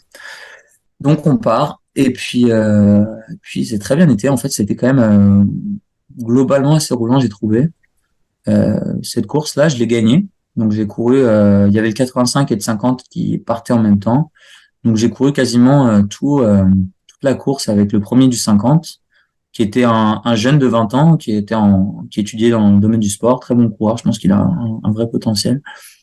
Et puis en fait, je me suis calé un peu sur sa vitesse. Je pense que j'aurais pu être peut-être un peu plus rapide, mais je trouve que sur les longues courses comme ça, j'aime bien essayer de courir avec quelqu'un. Je trouve que il y a plein de choses à discuter, et puis t'apprends à connaître d'autres personnes, et puis ça change le mal de place aussi, on va dire. Clairement. Donc on court sur les 50, enfin on a couru en fait quasiment les 50 kilos ensemble jusqu'à sa finish line, et puis après moi il m'en restait 35, et donc je les ai terminés, et très belle course, beau décor, beau temps, et puis ça fait vraiment plaisir. Début mai, enfin mi-mai, on se remet la tête dans la saison est sur le point de lancer, puis tu commences sur une victoire, ça met à l'aise, quoi. Ouais, c'est bon pour le moral. Ouais, c'est bon pour le moral. Donc là, on se dit, what's next? Et puis, je pense que la Gaspésie est un très bon terrain de jeu si on veut aller chercher un peu de D+, et un peu de technicité. Et donc on est parti pour la Gaspésie, pour Jean-François Tappe, Gaspésia 100, ma première course qui va être 100 km et plus. Ouais. C'était déjà un premier palier à aller chercher. Donc le 108 km de Gaspésia 100. Et donc moi je suis sur le 108. Kevin, il veut se tenter le 160 qu'il avait DNF l'année d'avant. Il voulait le retenter. Malheureusement, il aura re-DNF cette année. Et Robin qui est sur le 80. Moi, mon objectif de cette course-là, c'était vraiment de faire mon premier 100 km. Ouais. Dépasser cette barrière-là psychologique du 3 chiffres. Exactement, ouais. Donc là, on part. Et en termes de dénivelé, on n'est pas énorme. Il me semble qu'on est sur du 3002. Ouais. Donc pour un 108 km qui est pas si énorme. Donc en fait, je me retrouve en cours à deux pendant un moment, en tête de course. L'autre il finit par lâcher. Puis t'en as un autre qui arrive, Philippe Boudreau. Je me rappelle plus de son nom de famille. Désolé Philippe, je le retrouverai. Mais bref, donc il revient quand même. En plus, sur la première partie, je me cale un peu sur la vitesse de l'autre, je pousse pas trop, mais enfin je suis à l'aise. Et puis Philippe, il arrive peut-être au kilomètre 40 ou 45, quoi. Et puis là, je me dis, voilà, un autre coureur, je vais courir avec lui. Et puis on court. Et puis en tête de course, demi-tour, super entente, on discute bien. Et puis au 70e kilomètre, je commence à sentir vraiment un peu une fatigue d'endurance. Et puis là, on arrive à un ravito ensemble. Et puis je pense que j'avais pas très très bien mangé. Et puis lui, je le vois très bien. Et puis moi, je commence à manger un peu tout ce qui traîne, genre la fringale qui s'en vient. Ouais. Et puis là, il me dit, mais t'as faim, toi, tu manges de tout. Et avec le gros sourire. Et là, j'ai compris que bon, là, c'était foutu, il était bien. Et puis moi, je commençais à avoir la fringale, quoi. J'arrivais sur des distances où j'étais un peu sur pas loin de mon maximum, quoi. Enfin, j'ai fait 85, mais je pense qu'un 80 pardonne peut-être un peu plus si la nutrition est pas à point. Je veux pas dire que c'est pas important, mais je pense que si tu as un peu de réserve, si tu es capable d'endurer cette faim-là, je pense que sur un 80, sur des efforts qui, dans ton cas, prennent moins d'une dizaine d'heures, je pense que c'est possible d'être un peu moins solide sur sa nutrition, mais réussir à se rendre au bout. Là, sur le 100 kg, surtout le 108 au Gaspésia, là, t'as appris à la dure. C'est le métier qui est rentré, là. Le métier qui est rentré 100%. Et donc là, j'ai appris effectivement que c'est l'importance de... J'ai encore beaucoup de progrès à faire en nutrition, mais là, effectivement, j'ai senti qu'à 70 kilos, j'ai pris un vrai coup de mou. Ouais. Donc, voilà, je termine cette course en deuxième position. Ensuite, qu'est-ce qu'on fait? Allez, l'UTCC, tu m'as eu l'année dernière, cette année, je reviens. Et donc, je repars pour me réinscrire pour l'UTCC de base 113 kilos, transformé en 101 km cette année, parce que attaque des coyotes. Il y a eu des attaques de coyotes. Alors, moi, on m'a dit en début de course qu'il mordait que les mollets des femmes. Donc, je me suis dit que je devais être tranquille. Qui a dit ça? Organisation, là. Ah, wow, OK. J'étais pas au courant de Mais- ça. Enfin, que les seules attaques qu'il y avait eu, c'était sur des femmes et c'était sur leurs mollets. Voilà, c'est l'information que j'ai eue au début. Puis à ce moment-là, il était quand même loin. Tu sais, les parcours du 113 étaient modifiés pour un 101 parce que au loin, au turnaround du parcours du 113, là, il y avait un coyote qui avait été vu, mais finalement, à la fin de semaine, les choses se sont passées, puis ça s'est avéré que le coyote, le seul individu qui était un peu plus agressif, ben, il a continué d'avancer, de descendre, puis de se rapprocher de la vie humaine, puis finalement, il a été vu sur les parcours de 62. Là. Ouais, c'est faux. Donc, effectivement, normalement, tu vas 113 km de l'UTCC. Il me semble que tu vas au lac Thibault, en passant par le lac Cascapédia, et puis c'est l'aller-retour. Et cette année, donc, c'était les Trois Monts, et c'est là où j'ai un trou, parce que d'abord, on faisait Mont-Xalibu. Aller-retour, après ça, Albert, aller-retour. Et Exact. ensuite, Et vous partez sur la boucle. Ouais, exact. Partez sur la boucle du 62, je crois, mais c'est ça, ça faisait Ouais. qu'au final, la course était écourtée de 12 km, mais il y avait plus de Ouais. dénivelé. Fait que pour toi qui cherchais du gros ratio, qui cherchait du gros dénivelé en prévision de la diagonale, c'était quasiment une bonne chose. C'était pas une nouvelle distance plus longue que le Gaspésia, mais dans ce cas-ci, tu allais cumuler plus du double du dénivelé du Gaspésia. Fait que je suppose que c'était quand même une bonne nouvelle pour toi pré-diagonale. Ouais, exactement. Donc effectivement, c'était Mont-Xalibu, Mont-Albert et puis lac Cascapédia. Donc effectivement, il y a tout à fait la boucle du 62 km pour terminer. Donc on part de l'UT, on part sur départ de l'UTCC. Donc là, on se retrouve, il y a Jacob là, Ouais. Jacob qui remporte le UTCC. Donc lui pour le coup, il était comme vraiment Ouais. plus entraîné. Ouais, Il a Jacob était fini en deuxième. feu cette année. Là. Il a fini Ouais. avec une bonne avance. Même en haut de Xalibu, après 13 km sur un 101 kg, il avait creusé déjà un bon écart. Là. Ouais. Non, il était très très bon. Lui, il avait fini deuxième sur le THC derrière Ouais. Yves Cardin l'année dernière. Hein. Ouais. Ouais, donc très très bon coureur. Il a un vrai potentiel aussi. Puis d'ailleurs, en passage, je suis assez admiratif que ce soit de Elliot et de Jacob, parce que c'est des gars qui travaillent sur le chantier Ouais. toute la journée. Elliot, je crois qu'il a changé de ce que j'avais cru comprendre, mais lui il était comme maçon, il me semble. Et Ouais, il puis, fait encore de la maçonnerie, je pense. Il me semble que j'ai vu, encore le il a maçonnerie, partagé ouais. du contenu récemment, puis il fait de la maçonnerie, donc grosse job physique, des longues journées, puis après ça, il rajoute à ça un gros entraînement. Là. Exact. Et Jacob, pareil, il est menuisier. Ouais. Donc je suis assez admiratif de ces gars qui font et le chantier la journée et qui derrière vont se mettre des gros entraînements pour performer comme ça. Ouais. Toute mon admiration. Enfin bref. Donc Jacob qui part. Puis moi je me retrouve avec Loïc. Donc Loïc qui avait fini 5e sur le THC. Alors Loïc c'est marrant parce que quand je l'ai vu, je me suis dit ok, ce gars-là, je vais le bouffer parce que il fait 2 mètres hein, quasiment, 2 mètres de haut, 2 mètres de large, un vrai rugbyman. Ah, c'est un Et rugbyman. quand tu le vois, tu dis, mais en fait, toi, tu cours pas de la longue distance, quoi. Je ne connaissais pas. Mais je le vois, on est là, on court ensemble, et je fais, putain, mais, il est bon, ce gars, pour son gabarit, hein, parce que ce gabarit, c'est le gabarit où il va te rentrer dedans, voilà, un rugbyman, quoi. Mais pas un gabarit, à la Kylian Jornet, quoi, pas du tout. Donc c'est assez marrant, comme quoi, là, j'étais assez surpris de sa performance en termes d'endurance par rapport à son physique. Donc on a couru en fait quasiment toute la course ensemble Ah oui. avec Loïc. On a passé des heures dans la pénombre des chic-chocs sous la flotte. Alors là le temps. Alors les Bromont cette année c'était quand même quelque chose. Je l'ai pas fait, mais je veux dire il y a eu de la pluie, le départ à 3 heures du mat sous la flotte, le soir ceux qui ont fait le 160, la grosse flotte et tout. Mais alors ce qu'on a vécu à l'UTCC ce soir-là, ça ressemblait pas mal. Ouais. Et beaucoup moins roulant pour le coup que Bromont. On a passé des heures avec, quand on montait le Mont Albert, là, sur les rochers, la pluie en pleine gueule, le vent qui soufflait. Et là, tu te demandes qu'est-ce que tu fous là, quoi. Tu te dis, mais c'est quoi le but, là? Genre, c'est là où tu es en train de te dire qu'il y a 97,5% de la population, qu'un samedi soir, normalement, ils vont boire des bières au bar avec leurs copains. Et puis là, t'es dans le milieu de moi, Albert, avec du vent en pleine gueule. Mais avec un Mais copain, bon, avec un pote. avec un copain, ouais. J'étais avec un pote, Victor.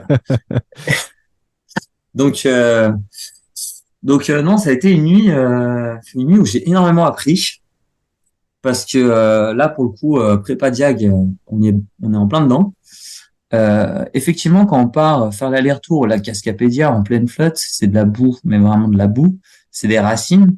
Et quand tu parlais de 3 km par heure, on était à ça, on était à 4 km heure. On était vraiment littéralement à 4 km heure. 4 km heure, ça veut dire que quand tu regardes ta montre, donc on est en deuxième et troisième position, hein, quand même, on n'est pas en train de traîner, là. On se donne. Quand tu regardes ta montre, ça veut dire que tu as du 15 minutes au kilomètre qui est affiché. Et ça, pendant longtemps. Donc, c'est un peu dur mentalement. Surtout que tu commences à avoir froid parce que tu as de la flotte, tu es mouillé de la tête aux pieds, puis tu as du vent en pleine face. Donc ça, c'est un peu les heures qu'on a partagées avec Loïc pendant un Chic Choc.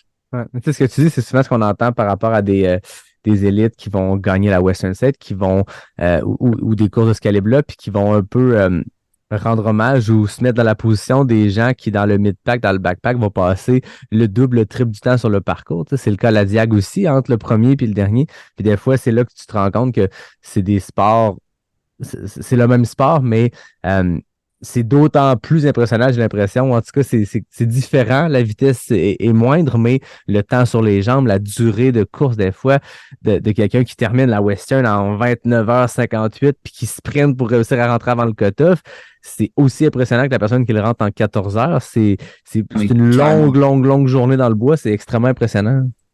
carrément. Bah, mon ami Kevin, là, il l'a fait aussi avec nous, du coup, l'UTCC 101. Là. Ouais. Lui, il est très bon en endurance, mais il est un peu moins rapide, on va dire. Et lui, pour le coup, il est arrivé juste avant la fin du cut-off de l'UTCC. Donc, mentalement, c'est très dur. Ah Et oui. j'en reparlerai après sur la Diag aussi, ce qu'il a fait. Mais, moi, je suis vraiment admiratif de Kevin et de toutes les personnes. Je suis effectivement aussi admiratif des personnes qui la gagnent. Ça nécessite un entraînement monstre pour arriver à ce niveau-là. Mais aussi admiratif de ces personnes qui poussent et qui lâchent pas, alors qu'ils sont à 1 nuit, 2 nuits, 3 nuits dehors Ouais. sur la diagonale des fous. Ah, c'est fou, là. C'est dingue. C'est dingue. J'ai autant d'admiration pour les. Bref. Et du coup, on fait toute la nuit avec Loïc. Là, on arrive sur, bref, vraiment une nuit longue. J'ai plus de frontale. Ok, j'ai la mienne. Attends, j'ai l'autre au fond du sac. Il y a de la flotte. C'est long, mais mentalement, on se forme. Ouais. Donc, donc, on, on fait la nuit dehors sur les TCC. Et puis on est deuxième et troisième. Et puis on a creusé. En revenant du lac Capédia, on voit ceux qui sont derrière nous. On sait qu'on va finir deuxième, troisième, quoi qu'il se passe, et que ça joue entre nous. Et que le premier, dans tous les cas, il est vivant aussi. Donc là, on se pose au ravito. Et là, Loïc, il me fait, moi, Julien, tu sais, si tu veux y aller, tu peux y aller. Hein. Moi, je suis capote. Puis moi, dans ma tête, j'étais là, ok, très bien. Je vais l'avoir dans la dernière descente. Je vais garder un peu le contact et je vais l'avoir dans la dernière descente. Puis là, on arrive à cet endroit où moi, Albert, et puis lui, il continue à courir. Et là, je commence à la même fatigue que j'ai sentie au 70e kilo à Gaspésia, au 80e kilo cette fois. Je commence à sentir une fatigue. Là, entre le 80 et le 101 de l'UTCC, ça a été long. Donc, j'ai vu Loïc s'éloigner progressivement et puis peut-être un problème de gestion de nutrition aussi, mais il y en a quelques-uns là, qui m'ont croisé entre le 80 et le 101. J'ai croisé Julio Comte, là, qui est un bon ami. J'ai croisé Geneviève Asselin, qui faisait le 45. Julio et Geneviève faisaient le 45. J'ai croisé, que je connais pas trop, mais j'ai croisé Christopher l'évêque aussi, qui m'a vu pas très bien, là, à ce moment-là. Et bref, donc les 80 à 101, là, j'ai quand même pas mal souffert. Et c'est là où je me suis dit, la Diag, je sais pas si je suis prêt. Parce que là, du coup, je parlais de temps de course tout à l'heure, j'aurais fini l'UTCC finalement, donc en troisième position en 18h40. Mais avec une fin compliquée, quoi. avec C'est une que la fin diag va te compliquée. prendre au moins le double du temps, tu sais. Et la Dia va me prendre au moins le double du temps. Et quand je commençais à voir que j'étais fatigué, que j'étais encore un peu avec Loïc, je lui dis, Loïc, je sais pas si j'ai fait une bonne chose masquerade à la Dia. Loïc, il me fait, ouais, je sais pas non plus, là, tu vois. Mais bon, l'objectif, il était là, il fallait pas le garder fallait pas le perdre de vue, quoi. Et Ouais. donc voilà, je termine ce TCC en troisième, derrière Jacob et Loïc. Et puis, je m'étais dit que c'était ma dernière course avant la Diag. Et puis, il y avait Kevin. Il y avait ce fameux Kevin qui arrivait, du coup, sur la fin de cette UTCC. Et lui, il avait en ligne de mire, donc, l'Ultra Trail de Forion de 160. Et donc, avec Jean-François Tape encore qui organise. Et puis, il essayait de me chauffer. Alors, Julien, t'es chaud. Julien, t'es chaud. Moi, j'étais là, ouais, là, je pense que j'ai bon, là, je suis bon pour la Diag. Et puis, à un moment, il me rappelle, pas très, juste peut-être la veille ou l'avant-veille de la fin des inscriptions. Et moi, j'étais inscrit sur le marathon. En fait, on m'avait invité à faire le marathon du Mont-Royal. Donc, de base, j'allais partir là-dessus. C'était le même week-end. Et donc, il m'appelle. Une dernière fois, il tente. Bon, Julien, t'es sûr que t'es pas chaud pour rien? Je fais, écoute, Kevin, c'est peut-être pas con, effectivement, de faire une dernière grosse course. Tu sais ce qu'on va faire? Je vais prendre une pièce. Pile, je viens à Forion. Face, je reste sur le marathon. Et là, du coup, je tire. Boum! Pile. Ok. Bon, bah, on part sur Forion. Et donc, c'est comme ça que ça s'est décidé.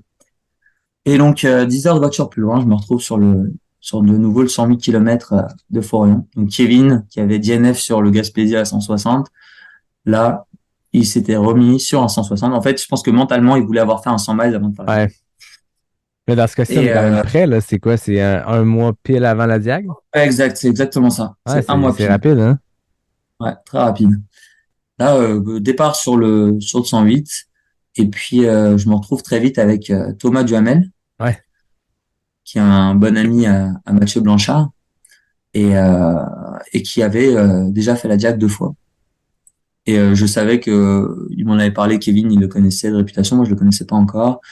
Euh, il m'a dit s'il y a une personne avec qui tu vas avoir du mal, ça va être Thomas Duhamel.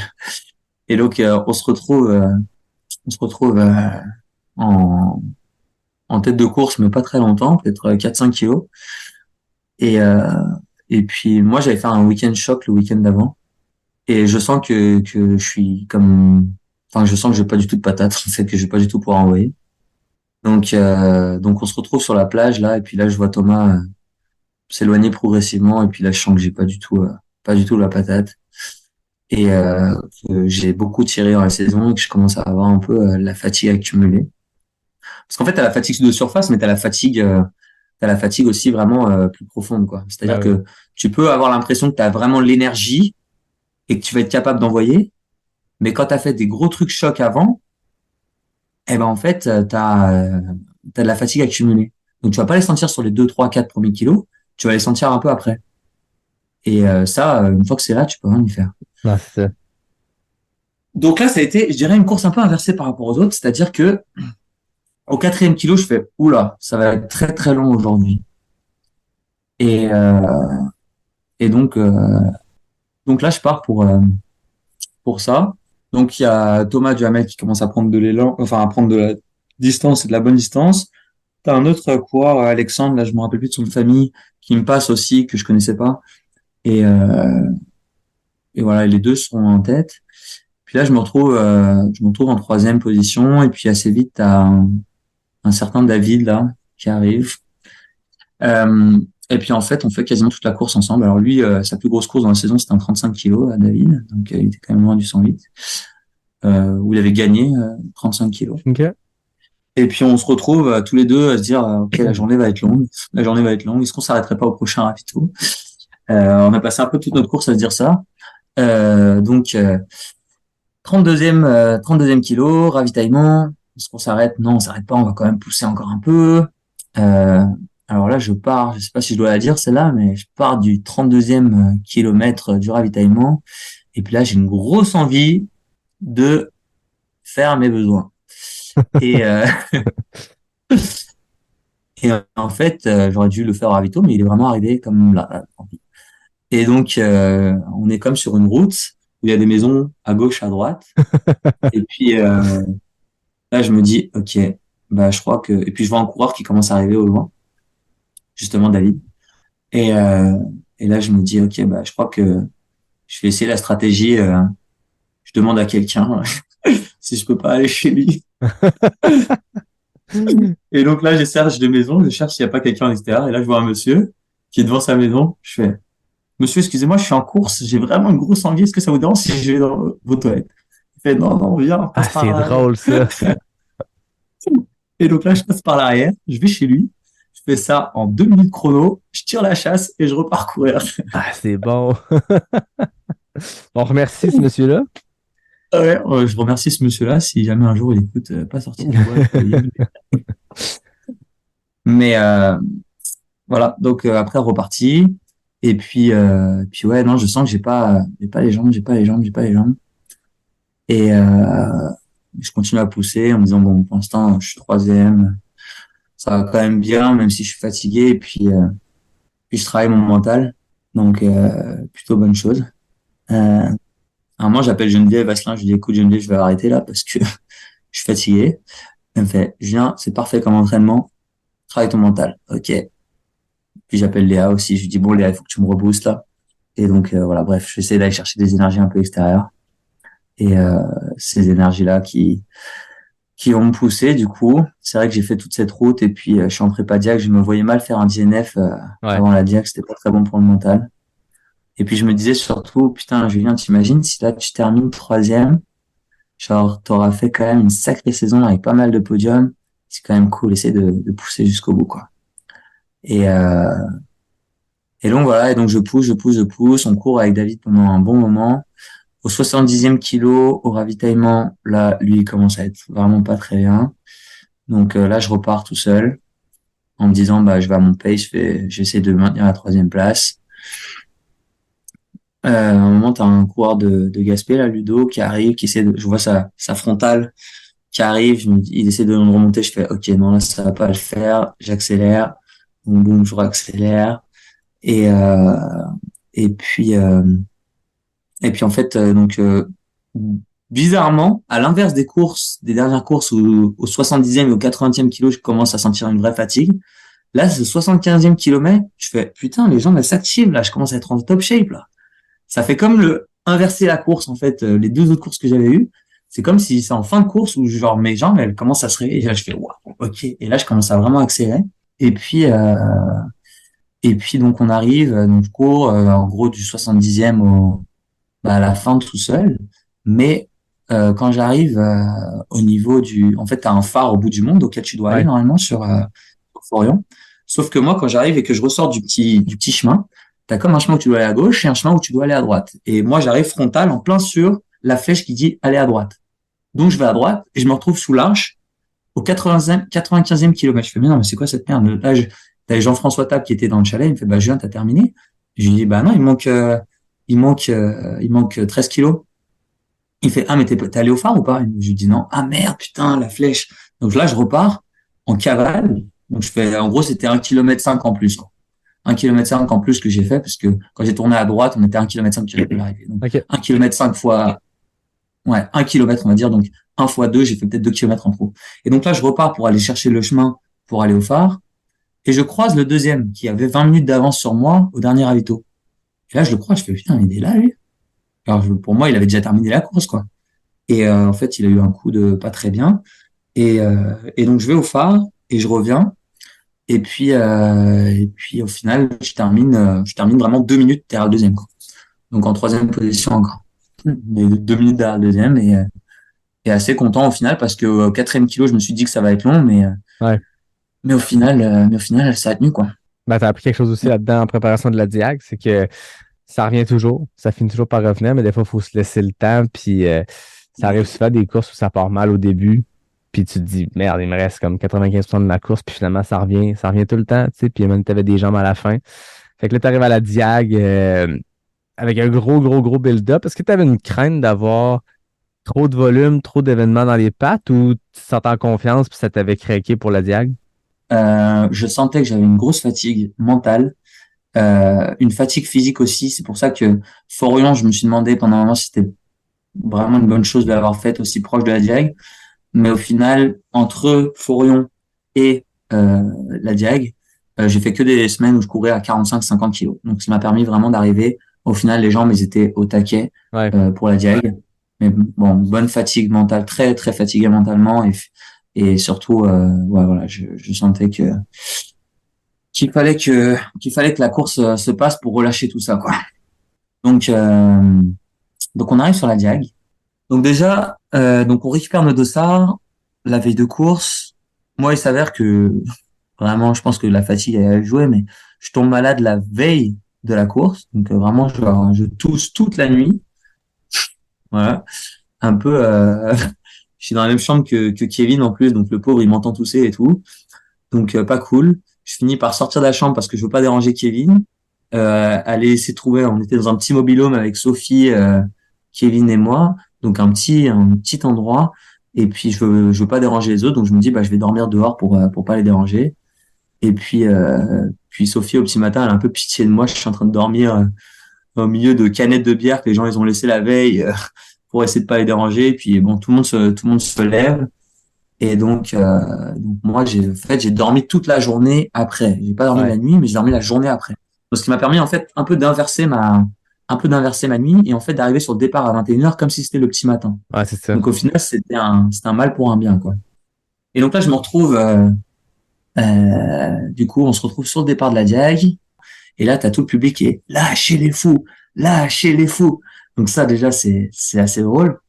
Et puis là, on se retrouve sur la ligne de départ avec notre animateur Ludovic Collet, euh, même animateur que l'UTMB et que l'UTHC cette année, qui met l'ambiance comme d'habitude avec la musique prenante. Et puis là, tu sais que voilà, t'es à l'instant, t'es au day D, jour J, t'es là pour venir vivre ce que tu avais imaginé depuis déjà quelques temps. Et voilà, c'est le moment de vivre l'expérience, quoi. Donc 19, 8, 7, boum, 3, 2, 1, et bam, et là on part. Et sur les 5 premiers kilos, t'as tout le public qui est présent, énormément de locaux réunionnais, les familles des coureurs, etc. Et tous les enfants qui sont là, qui tendent la main, on leur tape dedans, avec la musique, c'est vraiment un moment comme vraiment magique. Ouais. Donc moi je me mets à peu près au premier tiers de la première vague, enfin à la moitié de la première vague. Ok. Et donc je pars et puis c'est parti pour la grande aventure. Donc les 5 premiers kilos en plein dans la foule. Là tout va bien. Et puis progressivement on va commencer à monter. En fait les 45 premiers kilos ils montent. Ils montent en fait ça monte quasiment. T'as un petit creux et puis tu remontes jusqu'à Netbuff où là ça vraiment ça monte puissant, quoi. Donc les 45 premiers kilos en fait se passent assez bien. Donc il est Ouais. 21h, on est de nuit, euh, ça se passe assez bien. Les ravitaillements, il y a vraiment une bonne ambiance, la musique, on rencontre les locaux. Enfin dès que t'es sur la route, quasiment t'as des locaux qui sont là pour Ouais. encourager et donc il y a vraiment une ambiance vraiment bien. Moi ma stratégie au début de la course, c'est vraiment je me dis, c'est la première fois que je vais faire une distance aussi longue, donc je vais couper la course en 3. Il y a 2 grands points de ravitaillement, c'est Sillaos au 72e kilomètre et 2 bras au 127e kilomètre. Ok. Donc c'est à peu près un tiers, un tiers, un tiers.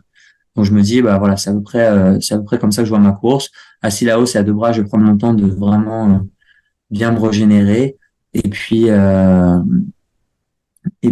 après, on va voir le reste comment on gère, mais essayer de faire comme si c'était vraiment 3 courses en fait, Ouais. back à back. Donc là, je pars et puis au final, je me retrouve un petit groupe avec lequel je cours jusqu'au 45e, 50e kilomètre. Alors au 21e kilomètre, déjà, je m'ouvre la tête. On est une quinzaine de coureurs à se prendre exactement la même branche. On est en montée, en frontale, et puis là on court, et puis bon. Et donc là, je passe ma main comme ça, hein. Puis là, je vois que j'ai plein de sang. Donc je fais OK, super. C'est pas ça qui va m'arrêter maintenant, hein. Donc là, j'avais un camarade suisse juste derrière moi qui avait des compresses, qui me donne la compresse. Et puis je la mets sur ma casquette. Et puis je fais allez, go, on continue. Donc jusqu'au 45e, 50e kilomètre, tout se passe à peu près bien. Il n'y a pas vraiment de problème particulier. Quand on arrive au 60e kilomètre, donc là, on va prendre donc il commence à faire jour, samedi matin, et vendredi matin, pardon. Et donc là, on va commencer à attaquer la première grosse montée Nez-Boeuf, OK. avant de rechuter vraiment vers Sillaos. Et donc ça, c'est la première montée où j'ai commencé vraiment à avoir des difficultés. Donc on a couru toute la nuit. Et puis là, ça monte quand même pas mal à pic. Moi, je dirais que le D+, c'est pas trop. Enfin, je me débrouille, mais c'est pas ce que j'avais le plus travaillé. Ouais. Descente et sur place, je me débrouille plutôt bien. Mais le D+, comme ça, je l'avais peut-être pas assez travaillé, on va dire, par rapport au niveau qu'exigeait la direct. Et je le savais en y allant. Mais c'est là où je me suis fait comme un peu doubler. Et puis là, je monte et je commence à sentir que les jambes sont un peu lourdes et que voilà, je serais content de commencer à redescendre. Donc ça, j'ai comme 2 heures là sur Nez-Boeuf, sur la montée de Nez-Boeuf qui sont un peu compliquées. Et puis on arrive au sommet et puis là on va pour repartir en descente. C'est vraiment une descente à pic. Là, si on regarde le dénivelé de la course, c'est vraiment une descente à pic. Euh, avec en virage en fait, avec des virages en épingle. Et donc là, je commence à descendre et puis descente au début qui est quand même raide, les gens un peu fatigués, donc un peu dur aussi.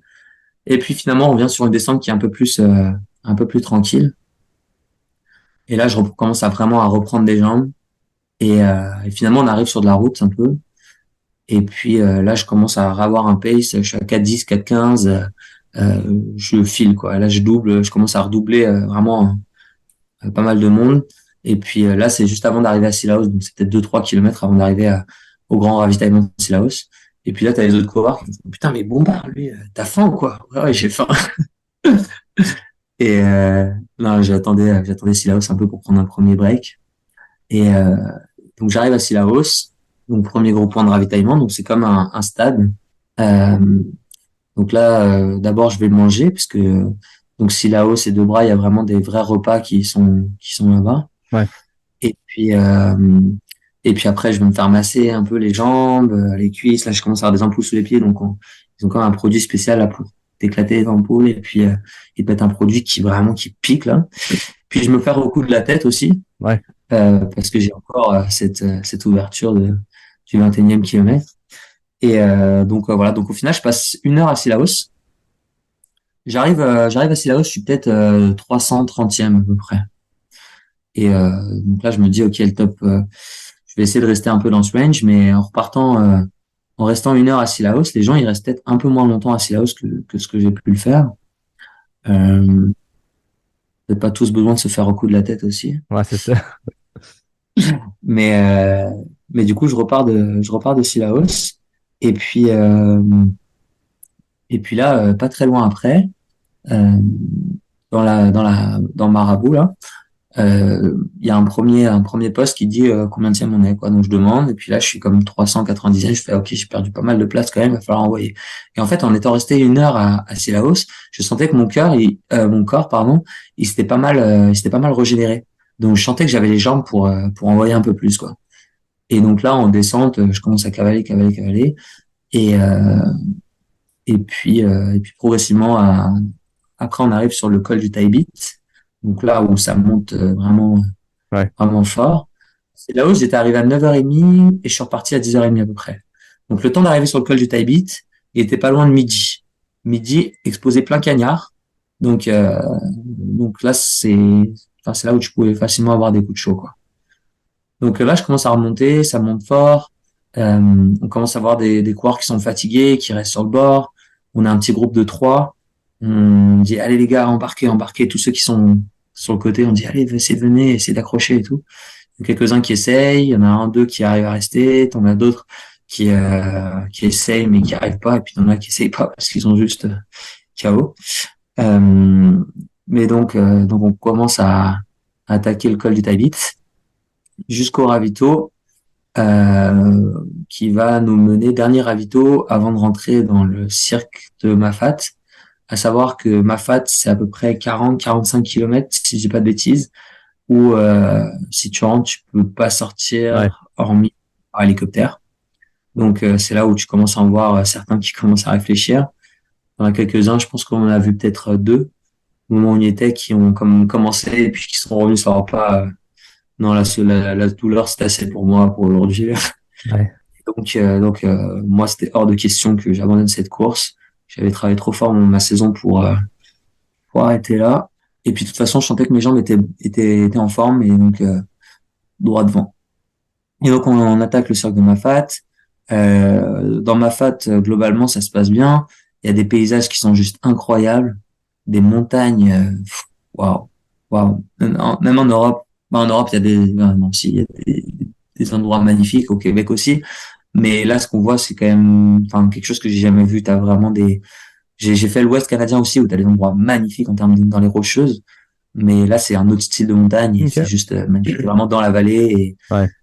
et juste fou, quoi, en termes de paysage. Et d'ailleurs, on est en train de faire un petit montage justement avec Kevin, là, parce que lui, il a pris la GoPro où il a filmé toute la course quasiment.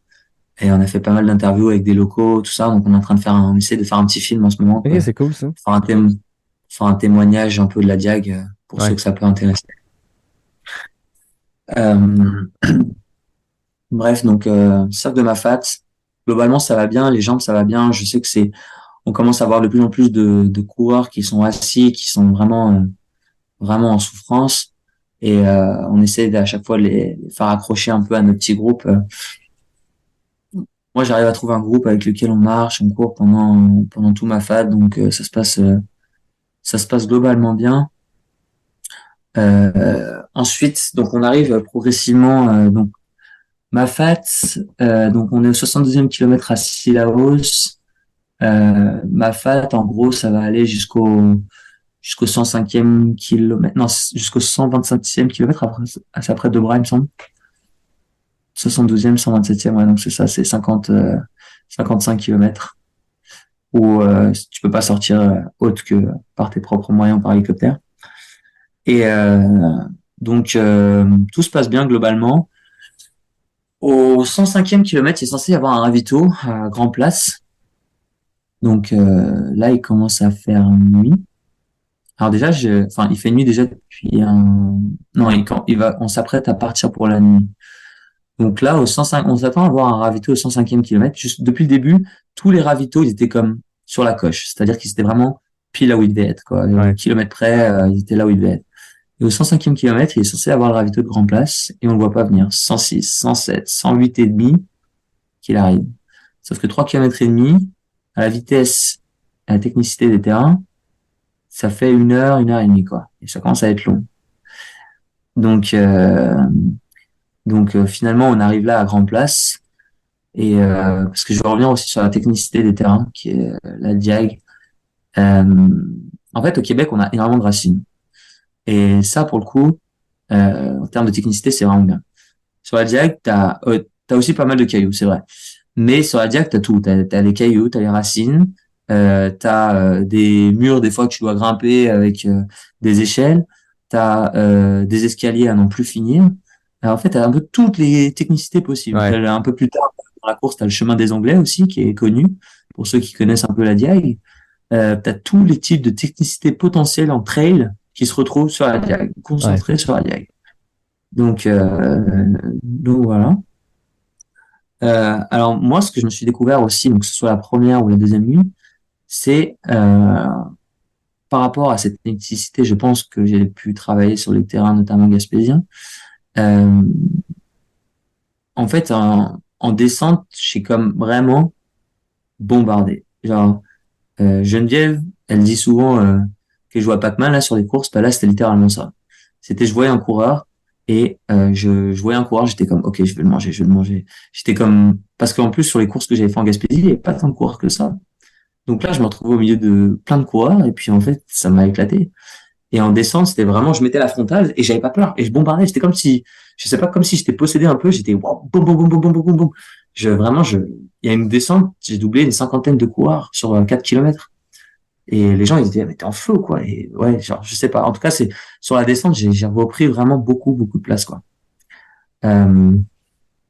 Donc après, donc là, on est au kilomètre 105, on arrive à 108, du coup, on arrive à Grand Place. Puis là, je sens que ça fait 3 km et demi, 1 heure et demie après que j'attendais ce ravito. je commence à sentir une fatigue et puis surtout qu'après on doit monter un gros col avant de repartir sur 2 bras, donc sur le deuxième gros ravito.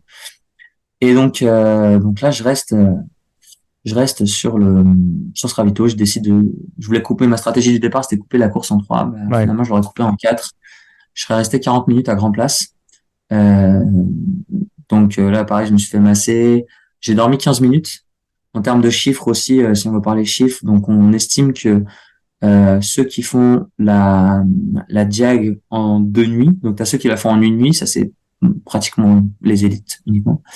Ceux qui la font en 2 nuits, ils dorment à peu près 39 minutes, et ceux qui la font en 3 nuits dorment à peu près 79 minutes, pour donner un Ok. peu un range de sommeil. Ouais. Moi, au total, j'aurais dormi 2 fois 15 minutes. Donc, Ok. 15 minutes là, à Grand Place, et 15 minutes à 2 bras. Donc, il y a au deuxième gros point de ravito. Donc là, Grand Place, 15 minutes de sommeil, je me fais masser, je mange un peu. Et puis là, je retrouve mon ami le Suisse qui m'a donné la compresse au départ, là. Ouais. Euh, et qui se retrouve là, et qui, pareil, lui, se fait masser, fait tout ça. Et il me dit, bon, allez, on repart ensemble. Allez, go. Et donc là, on repart. Et donc là, on se monte un putain de col de nuit. Euh, En fait, c'est marrant parce que les trails de nuit, euh, on a tous des frontales, et du coup, quand tu regardes en haut, eh ben, tu vois en gros ce que tu as à monter, quoi. Ouais. Et des fois, tu arrives en haut que tu pensais c'était le bout, et puis tu vois d'autres frontales encore plus haut, et tu te dis, ah putain, faut que j'aille encore plus haut. Et donc ça a été ça pendant pas mal de temps. Donc on a fait on a monté ce col. Et puis après, on arrive à un ravito qui se retrouve au kilomètre 113. Euh, donc à ce point-là, et puis après que de la descente, et on arrive à 2 bras. Donc au deuxième gros point de ravito.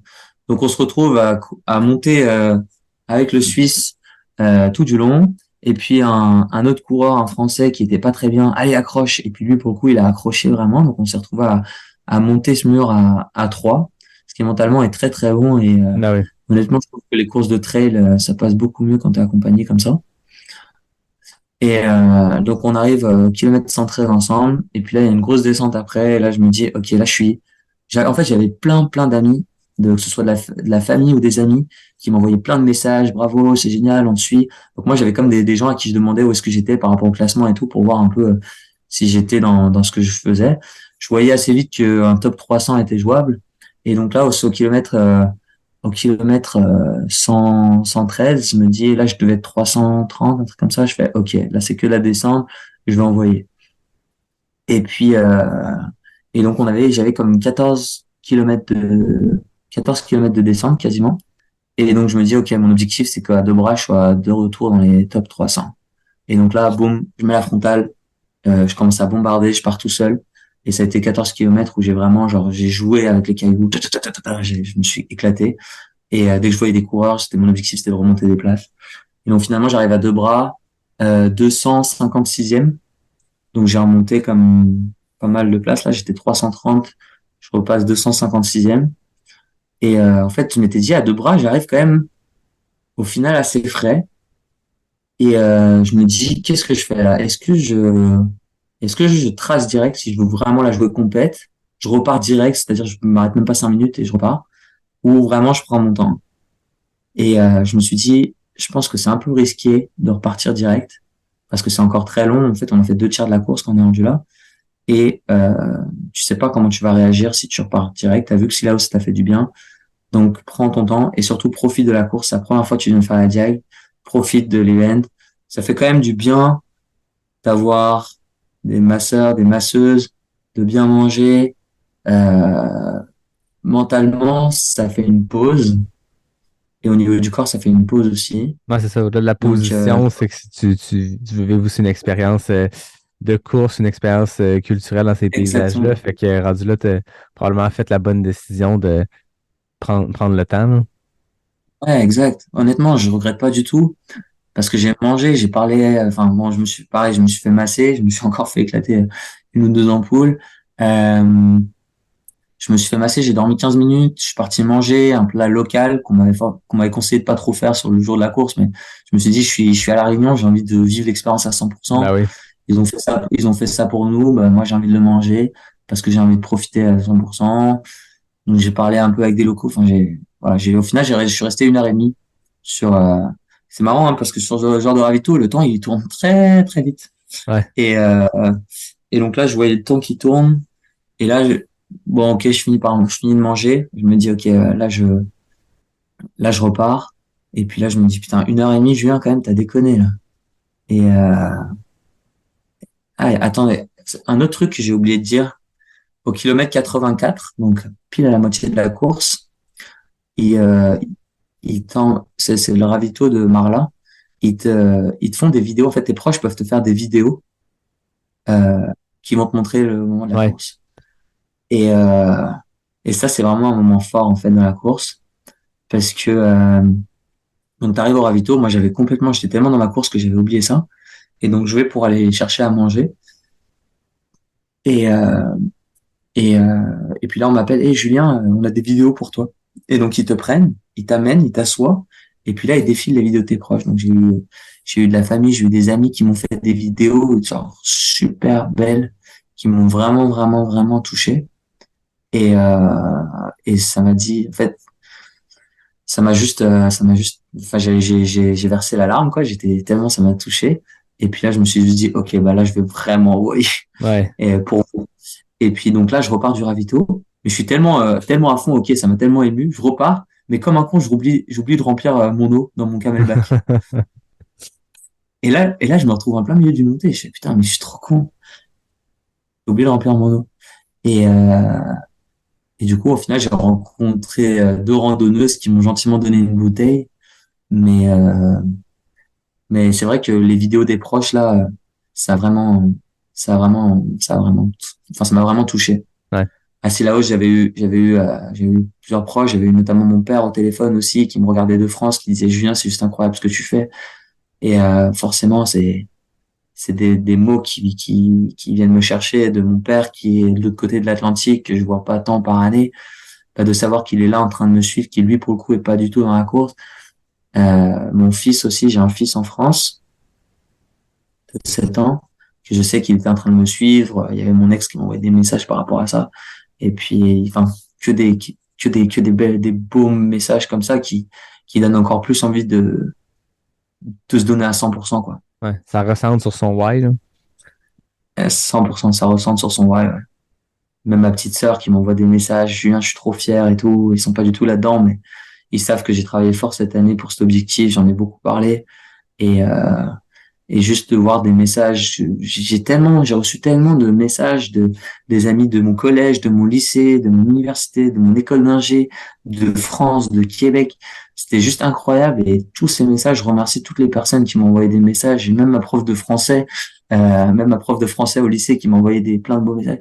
Enfin, je remercie toutes ces personnes parce que, mine de rien, il y a des moments où j'ai des coups de mou. Et quand je lisais et je revoyais tous ces messages-là, Ah oui. ça me donnait vraiment une raison de vouloir envoyer encore plus, quoi. Ouais. Et ça m'a vraiment donné des ailes, en fait. Fait que la fin de la course, Et comment ça donc, s'est bref, passé? ouais, et donc la fin de la course, deux bras, deux bras, donc il y a la montée d'Odane qui est un peu compliquée au début pour moi, j'avais pas beaucoup dormi, un peu de fatigue, donc les 15 premiers kilos un peu fatigué, Ouais. mais finalement je finis par me réveiller. Et puis les 1h30, j'étais en train de me dire est-ce que euh, est-ce que j'ai pas perdu trop de place? Et puis le premier point où on nous dit nos positions après le deux bras, on dit que je suis 289e, donc je me dis ok, je suis encore dans les top 300. Maintenant, on va essayer d'envoyer pour essayer d'aller chercher le maximum de place. Et et donc au final, on court, et puis je me retrouve avec un coureur qui avait fait l'UTMB en 35 heures là. Euh, donc euh, donc, je me dis que, enfin, on arrive à se retrouver à peu près au même pace et en final, on va finir toute la course ensemble. Ah ouais. Donc c'est marrant parce que, ouais, donc on a couru comme 6 heures ensemble et c'est marrant parce que en fait, lui, il avait 44 ans. enfin, il a 44 ans, moi j'ai 31 ans. Moi j'étais dans un peu plus le jeune fougueux. Je vais en coureur, je vais le dépasser. Et puis lui était plus, ok Julien, calme-toi. La course est encore longue. Lui c'était sub 40 heures en fait qu'il visait. Ok. Et puis du coup on se pousse un peu l'un l'autre progressivement. C'était quand même un bon coureur quoi. Enfin, on était à quelque chose près à peu près du haut niveau. Et puis et puis du coup, on se retrouve à doubler quand même pas mal de monde. Et puis donc la possession. Et puis après donc le chemin des Anglais. Le chemin des Anglais. C'est un chemin en fait où t'as plein de cailloux qui sont comme Ouais. les uns à côté des autres, pas forcément droits. Donc faut savoir comment naviguer là-dessus. Et puis c'est un bon 1h30, 2 heures, 1h30 en tout cas, en fonction de ta vitesse à courir là-dessus. Donc voilà, on envoie. Et puis on se dit assez vite, donc sub 40 heures, c'est jouable, on part là-dessus. Et à un moment, on double un coureur qui nous dit, moi je visais plutôt sub 39. Là, on se dit, ah putain, sub 39, il y a peut-être moyen de faire quelque chose. Et donc là, on continue à essayer de maintenir le pace. On double quelques coureurs. Et puis là, finalement, on arrive dans la dernière montée Colorado. Au début de Colorado, je vois un dossard et je vois Pomeray. Et je fais, mais c'est Pomeray, c'est Ludovic, ça, c'est Ludovic Pomeray. Et là, je fais, t'es de la famille Ludovic? Bah oui, oui, on est en train de le faire. Et là, il est derrière moi. En fait, ils le faisaient ensemble. Ouais. Et donc, on a doublé Ludovic Pomeray dans la montée du Colorado. Alors, sans aucune prétention, s'il avait couru tout seul, je pense qu'il nous aurait mis. Enfin, ça c'est même pas, je pense, c'est sûr. Le gars, il a gagné une Mais fois, puis il a fini podium ouais, plusieurs fois. Je moi, l'ai je reçu crois. au podcast juste après sa victoire. Mais Ouais. ouais, c'est ça, cette année, c'est une Et belle histoire. Il le faisait avec sa conjointe. avec, avec sa conjointe Céline, exactement. Donc nous, on les a doublés. Bravo à Céline d'ailleurs, qui le fait en moins de 40 heures. Hein. On les a doublés vraiment sur la montée du Colorado. Et puis on monte au Colorado. Il y a un coureur là de 33 ans là, un black super sympa qui faisait la course aussi et puis qui sorti de nulle part. Je sais pas. Je crois qu'il était en train de parler à un de ses amis quand on a croisé la route ou je sais pas. Bref, il commence à courir avec nous. Et puis on se monte en haut du Colorado ensemble. Et puis on arrive en haut du Colorado, et puis là c'est les 5 derniers kilos avant le fameux stade La Redoute à Saint-Denis, où tant attendu. Et, euh, et donc on attaque la dernière descente. Et puis là, objectif, moi j'ai qu'un seul objectif, c'est d'essayer de grappiller le maximum de place dans la dernière descente. Et vraiment en mode, moi je sais pas, les descentes, j'arrivais à envoyer quand même pas mal. Ouais. Et euh, et donc euh, je reprends une quinzaine de places à peu près dans la dernière descente. C'est quand même très technique. Il y a un coureur qu'on a vu euh, peut-être à 3 ou à 4 enfin à 3 kilos, donc à moitié chemin à peu près de la dernière descente, qui s'est cassé la gueule et qui est sous couverture de survie avec l'organisation. Donc je pense qu'il a voulu aller un peu vite dans la descente et donc je me dis quand même, Julien, fais pas le con. Ouais. Donc j'essaie de garder quand même, mais t'as tellement la fougue du stade qui approche Ben, c'est et ça. d'arriver, t'as cette montée un peu d'énergie là. Et donc, on arrive sur la route. Donc, il reste après 800 mètres, 1 kilomètre de route avant de rentrer dans le stade. Et donc là, je suis juste en mode, waouh, ça y est, quoi. Il y a pas c'est fait, quoi. Maintenant, c'est juste, tu profites des derniers mètres et là, tu vois tout le public qui est là, le stade qui est comme plein de monde. Et puis tu rentres dans le stade. T'as un quart ou un demi-tour de stade à faire avant d'aller sous l'arche. Et puis t'arrives sous l'arche, quoi. Tu l'as fait. T'as fait la diagonale des fous. Waouh. Une année d'entraînement pour être là. Et pour écrire ma petite histoire de, de rêve, en fait. C'était un rêve, la diagonale. Et puis là, ça y est. Je viens de passer l'arche. C'est un rêve qui vient de se réaliser. Puis là, t'as l'émotion qui monte. T'as les larmes, j'ai eu quelques larmes, forcément. Et j'étais juste tellement tellement reconnaissant déjà de pas m'être blessé, d'avoir pu partager ça avec d'autres coureurs qui sont venus aussi avec moi, de juste pouvoir vivre ça, quoi. Ouais. Je pense qu'il y a beaucoup de coureurs qui rêvent de la faire et qui n'ont pas forcément la chance, que ce soit l'ordre financier, que ce soit peut-être un manque d'entraînement parce qu'ils n'ont pas forcément le temps dans leur quotidien ou pour toute autre raison. Et de le faire quand on voit que la moyenne d'âge c'est 44 ans, d'être capable de le faire à 31 ans aujourd'hui, bah en fait je suis super content. C'est un rêve que j'ai réalisé. Et encore une fois, je pense que tout est possible quand on s'en donne les moyens. Ouais. Et ouais. Est-ce que c'est difficile d'atteindre ce rêve-là qui semblait dicter un peu ton quotidien, qui semblait dicter ton why de l'année au complet vers ça, de terminer? Tu sais, pendant une année et plus, tu as pensé qu'à ça, ou en tout cas, c'était l'objectif. Tous tes entraînements t'es dirigé vers ça. Là, tu te réveilles le lendemain matin, puis tu l'as fait, tu as un sentiment de fierté que je sens immense. Puis là, il faut que tu te dises, OK, est-ce que ma vie a encore un sens? Tu sais, j'exagère vraiment, mais des fois, on a comme ce sentiment-là, là, au lendemain d'un objectif A, d'être un peu perdu, de dire, OK, c'était inconsciemment, je pensais continuellement à ça, puis là, c'est fait, donc c'est quoi la prochaine affaire? Est-ce que tu as senti ce moment-là? Ouais, je l'ai senti, bah, non, pas là. Je l'ai senti normalement post-Ironman. Là, j'avoue que j'étais tellement fatigué de ma saison. J'ai mis du temps à m'en remettre, hein. Je suis tombé malade aussi, comme je disais un peu avant la course. Je l'ai pas senti pendant la course, mais je l'ai bien senti pendant une semaine et demie, 10 jours, Ah 15 ouais. jours, même après. Donc, non, au contraire, là, j'étais comme vraiment, ah, putain, la pression a retombé. Et, je veux dire, ça a eu beaucoup d'incidences, ça a eu beaucoup d'incidences, dans ma vie personnelle aussi, toute cette pression que je m'étais mise. Et juste de pouvoir la relâcher comme ça fait énormément de bien. Sur les Ironman, je l'ai ressenti à chaque fois, OK. ce truc post-course. Mais là, c'était une pression qui devenait vraiment de plus en plus forte parce que je voulais vraiment réussir et que je me disais que le niveau de difficulté était peut-être, je m'imaginais même pas c'était quoi. Ouais. Que en fait, ça a vraiment fait du bien et je me suis dit juste, c'est une chose que j'ai réalisée et que maintenant, je vais pouvoir continuer à rêver sur d'autres choses, mais cette étape, en tout cas, elle est franchie. Ouais. Et donc, au final, voilà, j'aurais terminé en un temps de 38 heures 46 minutes. Je me classe 240e sur 2800 et quelques coureurs pour un premier 100 miles. Donc, je suis très content. Ouais. Ben, félicitations. C'est toute une année, toute une expérience que tu sembles avoir vécue. C'est le fun de le vivre avec toi à travers chacune de ces étapes-là.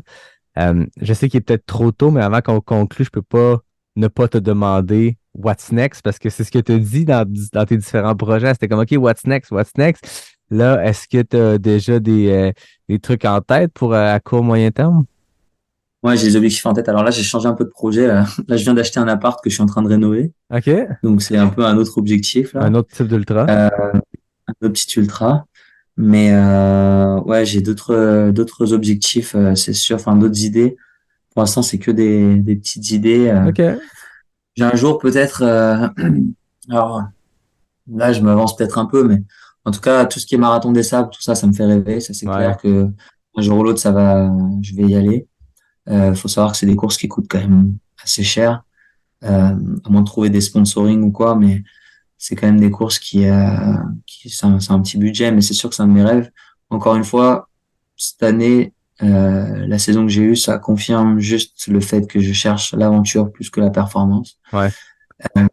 Donc, ça va ressembler à surtout des courses où on va aller dans des environnements qui vont être un peu aventure.